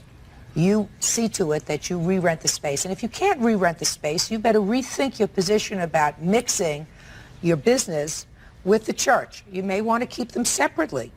You know, They're no longer there. They're no longer there? Well, that's good. It was only for 2 months, which That's good. they knew. All right, the judgment in this case is for the plaintiff in the amount of $1,000. Thank you. That's all. Parties are excused. You may step out. On the next. Step forward. 30-year-old Melinda Snook and her husband James, 32, are divorcing because of alleged infidelity by both parties.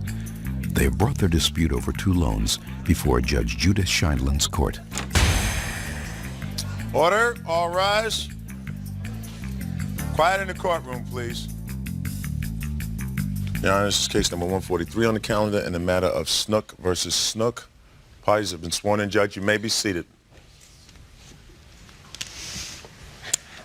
You folks were married for 8 years. Still married?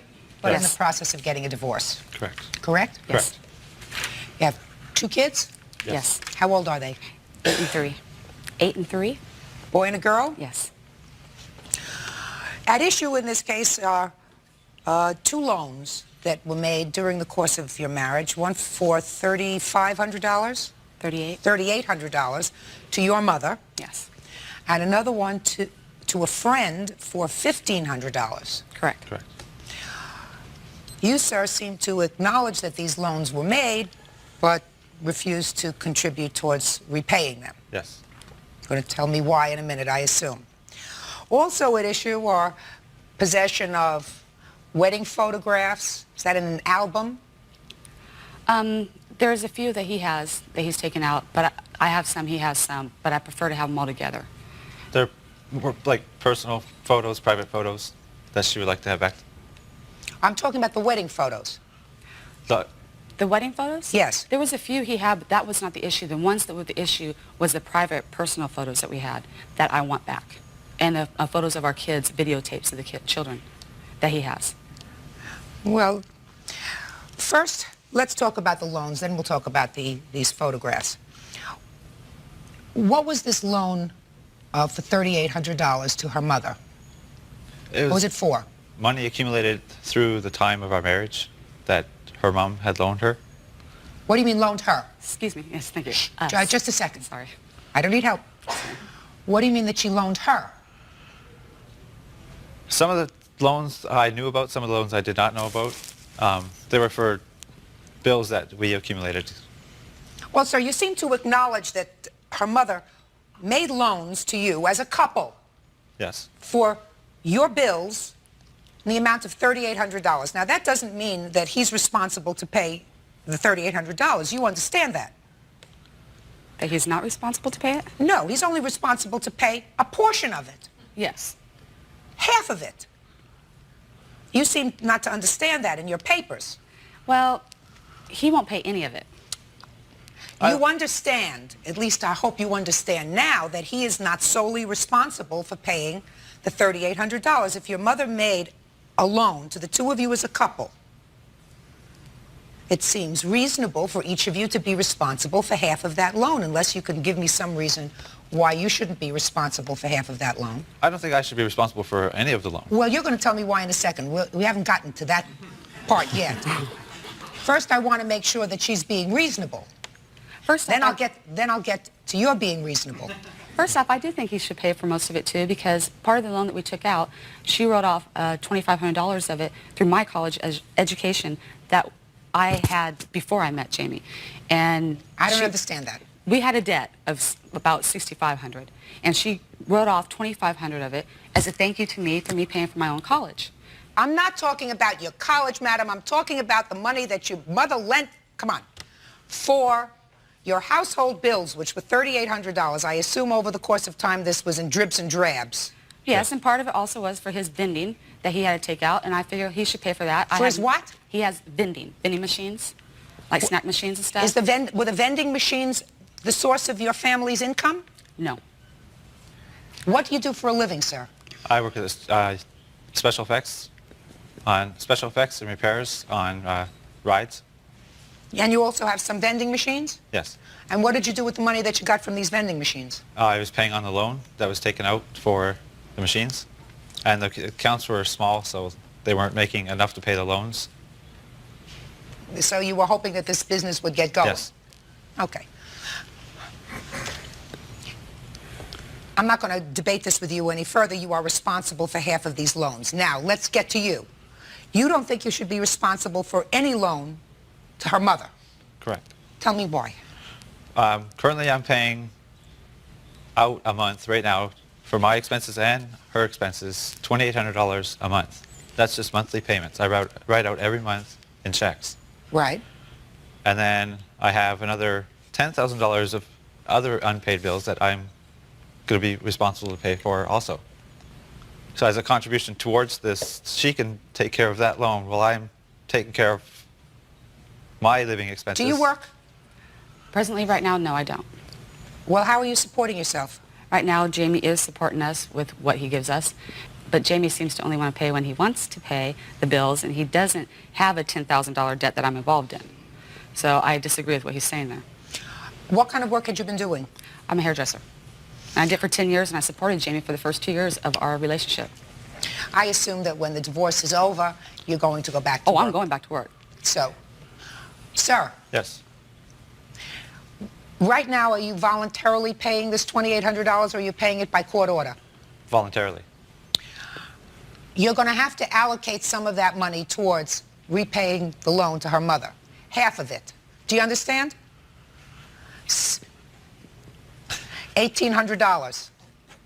Half the loan to her mother. Now you have a $1,500 loan to a friend. What was that for? Who wants to tell me? It was a loan she had taken out from a friend of hers to catch up on some bills we were behind on, and... Mr. Snook, you keep saying she took out the loans to catch up on bills that we were behind on. Well... You mean she asked for the loan? She did. And you, too, spent the money on household bills that you were behind on.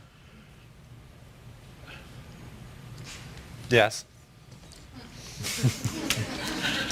So, why shouldn't you be responsible for paying back half of those bills? Initially, I would have felt I was responsible to pay back half, or pay the full amount of the loan or half the loan, except for on the time of our disputing of our difficult times, this gentleman started calling the house and asking her out, and they would go out to the bar and they'd meet and have drinks and stuff, and I thought it was very disrespectful for him to go after my wife and as a friend, and I don't feel like I should pay him now. You don't have to love him, sir. You just have to pay him. And you only have to pay him half, so it should make you feel better. I felt he was wrong on that because he felt I was having an affair with this guy, Terry, which I wasn't. He felt I was doing something behind his back, so he wasn't going to repay this loan. He tells me flat out that he's not repaying it because he says, I cheated with another man, and now I can do the debt. But that's not true. And well, whatever. You asked Terry for the $1,500. Only because he asked me to. I did not. Just a second. You sound, madam, yes, you sound like a very, very self-assured person. You didn't ask Terry only because he asked you to. I mean, he didn't strap you down. No, I don't normally go out and ask people for money. But you asked Terry for this money. You have to pay $750 back to Terry, and so do you. Do you understand? That's fair. We're talking about being fair. When a marriage breaks up, there are certain assets, and each of you will want half the assets, and there are certain liabilities. Yeah, but being that I owe him money, I don't think he should be contacting my wife and trying to go out with her. That's none of your business at this point. Well, there was a Just a second. Don't respond. That's none of your business at That this was point. disrespectful as a friend, and then expect me to pay him money after he's trying to sleep with my wife. And then he wants his money back? So he gets her and the money too. Let me explain something to you. You made this debt. You and your wife made this debt. If it turned out that you didn't like him over anything, whether you felt that he was disrespectful towards you because he was pursuing your wife, whether that's true or not, it's really not relevant. Whether he disrespected you in some other way, that does not negate the fact that you owe this money. Somebody is going to have to pay him back the money, and you originally agreed to pay him back this money as a couple. Period. End of discussion. Do you understand? Yes. Perfect. Now let's get to the rest of the stuff, which sometimes is the most sticky of wickets with regard to people who are divorcing. Judge Judy will continue in a moment. She's a black widow, and you let her come in. Yeah, but she did her little nest, and you fell for it. Real cases, real people. Judge Judy. Melinda Snook says her husband James cheated on her. James says Melinda was unfaithful. While waiting for a divorce, they have brought their dispute over 2 loans before Judge Judith Scheindlin. Wedding photographs, photographs of the children, videos of the babies. These things are treasures of the children's, not really yours. It's interesting. 50% of the marriages in this country, unfortunately, fail. It's a sad statistic, but true. And so many wedding albums end up having heads cut out of them. You know what I'm talking about? Mm-hmm. Because that's what you choose to do. The truth is, when your children are adults. Bismillahirrahmanirrahim. Assalamu alaikum. My name is Hamza Akhtar and the topic of my research is synthesis of titanium dioxide graphitic carbon nitride nanocomposites for dye degradation. And I completed this research work under the kind supervision of Dr. Muhammad Bilal Tahir in the Institute of Physics, Khwaja Farid University of Engineering and Information Technology, Rahim Yar Khan. The main contents of my research work includes introduction of my research work, research objectives, research methodology that I have used for the preparation of nanocomposites, characterization techniques, results and discussion, conclusion, and lastly conclusion where I discuss about the final findings and the results of my research work. First of all, we know about the introduction of my research work. There are different types of pollution in our environment that are disturbing the normal life standard of a person. These pollutions include air pollution, water pollution, soil pollution, light pollution, and many other types. These all kinds of pollution are now disturbing the normal living standards of a person.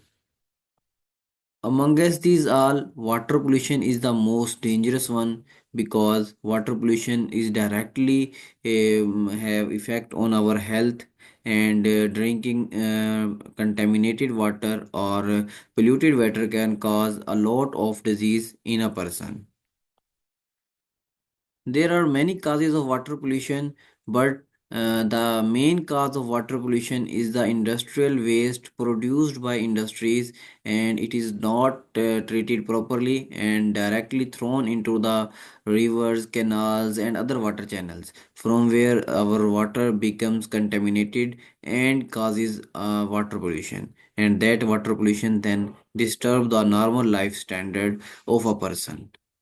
The main objectives of my research work includes the preparation of non-toxic material for dye degradation. हम dye degradation के लिए non-toxic materials बनाएंगे जिनमें हम पहले synthesis करेंगे titanium dioxide की और ग्रेफाइटिक कार्बन नाइट्राइड की. जब ये दोनों materials हमें मिल जाएंगे फिर हम टाइटेनियम डाइऑक्साइड और ग्रेफाइटिक कार्बन नाइट्राइड के नैनो कंपोजिट्स बनाएंगे. मीन इनकी आपस में डोपिंग करवाएंगे और डोपिंग हम डिफरेंट कंसंट्रेशन की करवाएंगे 10%, 20%, 30%, 40% एंड 50%. उसके बाद हम चेक करेंगे effects of different concentration of doping के डोपिंग करने से जो डिफरेंट कंसंट्रेशन की हमने डोपिंग की है उससे मटेरियल्स की प्रॉपर्टीज़ में क्या क्या चेंजिंग आई हैं.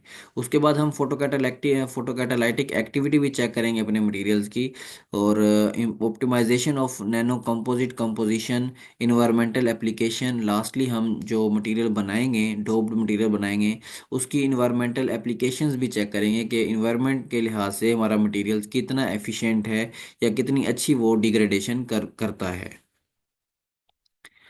तो पहला स्टेप था हमारा जो जिसमें हमने मेथडोलॉजी रिसर्च मेथडोलॉजी जहाँ पे डिस्कस करेंगे. जो टाइटेनियम डाइऑक्साइड था उसे तो मैंने एज इट इज़ लैब से लिया और उसे उसकी प्योर फॉर्म में जो है वो यूज़ किया. दूसरा जो मटेरियल था मेरा वो था ग्रेफाइटिक कार्बन नाइट्राइड. उसे मैंने यूरिया से बनाया. मैंने about 10 gram of urea China dish में लिया और उस चाइना डिश को फर्नेस में रख दिया और उसकी पॉलीमराइजेशन करवाई. पॉलीमराइजेशन में मैंने 400 डिग्री सेंटीग्रेड टेम्परेचर सेट किया फर्नेस का और 2 घंटों के लिए यूरिया को जो है वो मैंने फर्नेस में पड़ा रहने दिया. 2 घंटे जब कंप्लीट हुए मैंने फर्नेस को बंद कर दिया. फर्नेस में पड़ा जो मटेरियल था उसकी स्लो कूलिंग हुई. जब मटेरियल जो है वो नॉर्मल टेम्परेचर पर आ गया तो मैंने जो चाइना डिश में यूरिया रखा था उसे मैंने बाहर निकाल लिया फर्नेस से. जब मैंने फर्नेस में यूरिया को रखा था तब वो ग्रेनुलस फॉर्म में था. मीन वो दानेदार था.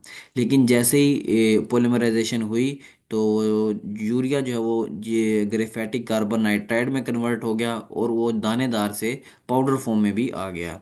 तो यह इस तरीके से मैंने यूरिया से ग्रेफाइटिक कार्बन नाइट्राइड बना लिया. अब इसके बाद अगली बारी थी हमारे पास, अब टाइटेनियम डाइऑक्साइड भी मिल गया, ग्रेफेटिक कार्बन नाइट्राइड भी आ गया। अब अगला स्टेप था स्टेप नंबर 2, जिसमें हमने टाइटेनियम डाइऑक्साइड और ग्रेफेटिक कार्बन नाइट्राइड के नैनो कंपोजिट्स बनाने थे। तो उसके लिए मैंने क्या किया, टाइटेनियम डाइऑक्साइड को अबाउट 0.3 ग्राम टाइटेनियम डाइऑक्साइड लिया और उसे 10 ml एथेनॉल में डाल दिया और फिर अच्छे से उसकी स्टीयरिंग करवाई, अबाउट 30 मिनट्स उनको स्टीयर किया ताकि वो एक अच्छे से मिक्स हो जाएं और हमें एक होमोजीनियस मिक्सचर मिल सके। उसके बाद जो हमारे पास ग्रेफेटिक कार्बन नाइट्राइड था, इसकी भी जो अमाउंट मैंने ली वो 0.01 ग्राम ग्रेफेटिक कार्बन नाइट्राइड लिया और उसे डिस्टिल्ड वाटर में डाला। डिस्टिल्ड वाटर में डालने के बाद उसकी भी अच्छे से स्टीयरिंग करवाई ताकि ग्रेफेटिक कार्बन नाइट्राइड का भी एक अच्छा हमें जो है वो होमोजीनियस मिक्सचर मिल सके। अब दोनों जो हमारे पास सोल्यूशन थे टाइटेनियम डाइऑक्साइड के और ग्रेफेटिक कार्बन नाइट्राइड का, फिर इनको आपस में मिक्स किया गया। मिक्सिंग कैसे की गई, जो टाइटेनियम डाइऑक्साइड का सॉल्यूशन था उसे नीचे रखा गया और जो ग्रेफेटिक कार्बन नाइट्राइड था उसे ड्रॉप वाइज टाइटेनियम डाइऑक्साइड के सॉल्यूशन में डाला गया और साथ जो है वो स्टीयरिंग भी करते रहे। जब हमारा ये स्टीयरिंग वाला प्रोसेस कंप्लीट हुआ तो इस तरह हमने दोनों सॉल्यूशन को मिक्स कर लिया। हमने टाइटेनियम डाइऑक्साइड के ऊपर ग्रेफेटिक कार्बन नाइट्राइड की डोपिंग करवा ली और वो जो डोपिंग करवाई जो मटेरियल हमें मिला उसे फिर बाद में सेंट्रीफ्यूगल मशीन में रखा। सेंट्रीफ्यूगल मशीन में रखने के बाद उसकी वॉशिंग की, उसे बाद में ओवन में रखा गया। ओवन में रख के बाद उसको ड्राई करने के बाद जो है वो हमारे पास मटेरियल बन गया टाइटेनियम डाइऑक्साइड ग्रेफेटिक कार्बन नाइट्राइड का। हमें एक कंपोजिट मिल गया 10% का। बाद में 20% का भी कंपोजिट बनाया गया, 30% का भी, 40% का भी, 50% का भी, और ये सेम प्रोसेस से जो है वो मैंने कंपोजिट्स बनाए। अब 10% का कंपोजिट बनाने के लिए जो मैंने ग्रेफेटिक कार्बन नाइट्राइड की अमाउंट ली थी वो थी 0.01 ग्राम। 20% के लिए 0.02 ग्राम, 30% के लिए 0.03 ग्राम, 40% के लिए 0.04 ग्राम और 50% के लिए मैंने 0.05 ग्राम ग्रेफेटिक कार्बन नाइट्राइड की अमाउंट ली थी। और उसे इस सेम प्रोसेस के गुजारा, सेम प्रोसेस के बाद जो है वो मुझे मेरे 5 नैनो कंपोजिट्स मिल गए, 10% का, 20% का, 30% का, 40% का और 50% का। अब यहाँ तक प्रोसेस कंप्लीट हो चुका था। मेरे पास टाइटेनियम डाइऑक्साइड भी आ गया, ग्रेफेटिक कार्बन नाइट्राइड भी आ गया और उनके पांचों कंपोजिट्स भी आ गए। अब नेक्स्ट प्रोसेस था हमारा कि मटेरियल की कैरेक्टराइजेशन करवाई जाए और चेक किया जाए कि जो हमने मटेरियल बनाया है उसकी नेचर कैसी है, या जो हमने मटेरियल बनाया है वो बना भी है या नहीं बना, या उसमें कितनी इम्प्योरिटीज़ हैं, कितनी प्योरिटीज़ हैं, वो सारा कुछ देखने के लिए कैरेक्टराइजेशन टेक्निक्स करवाई गई।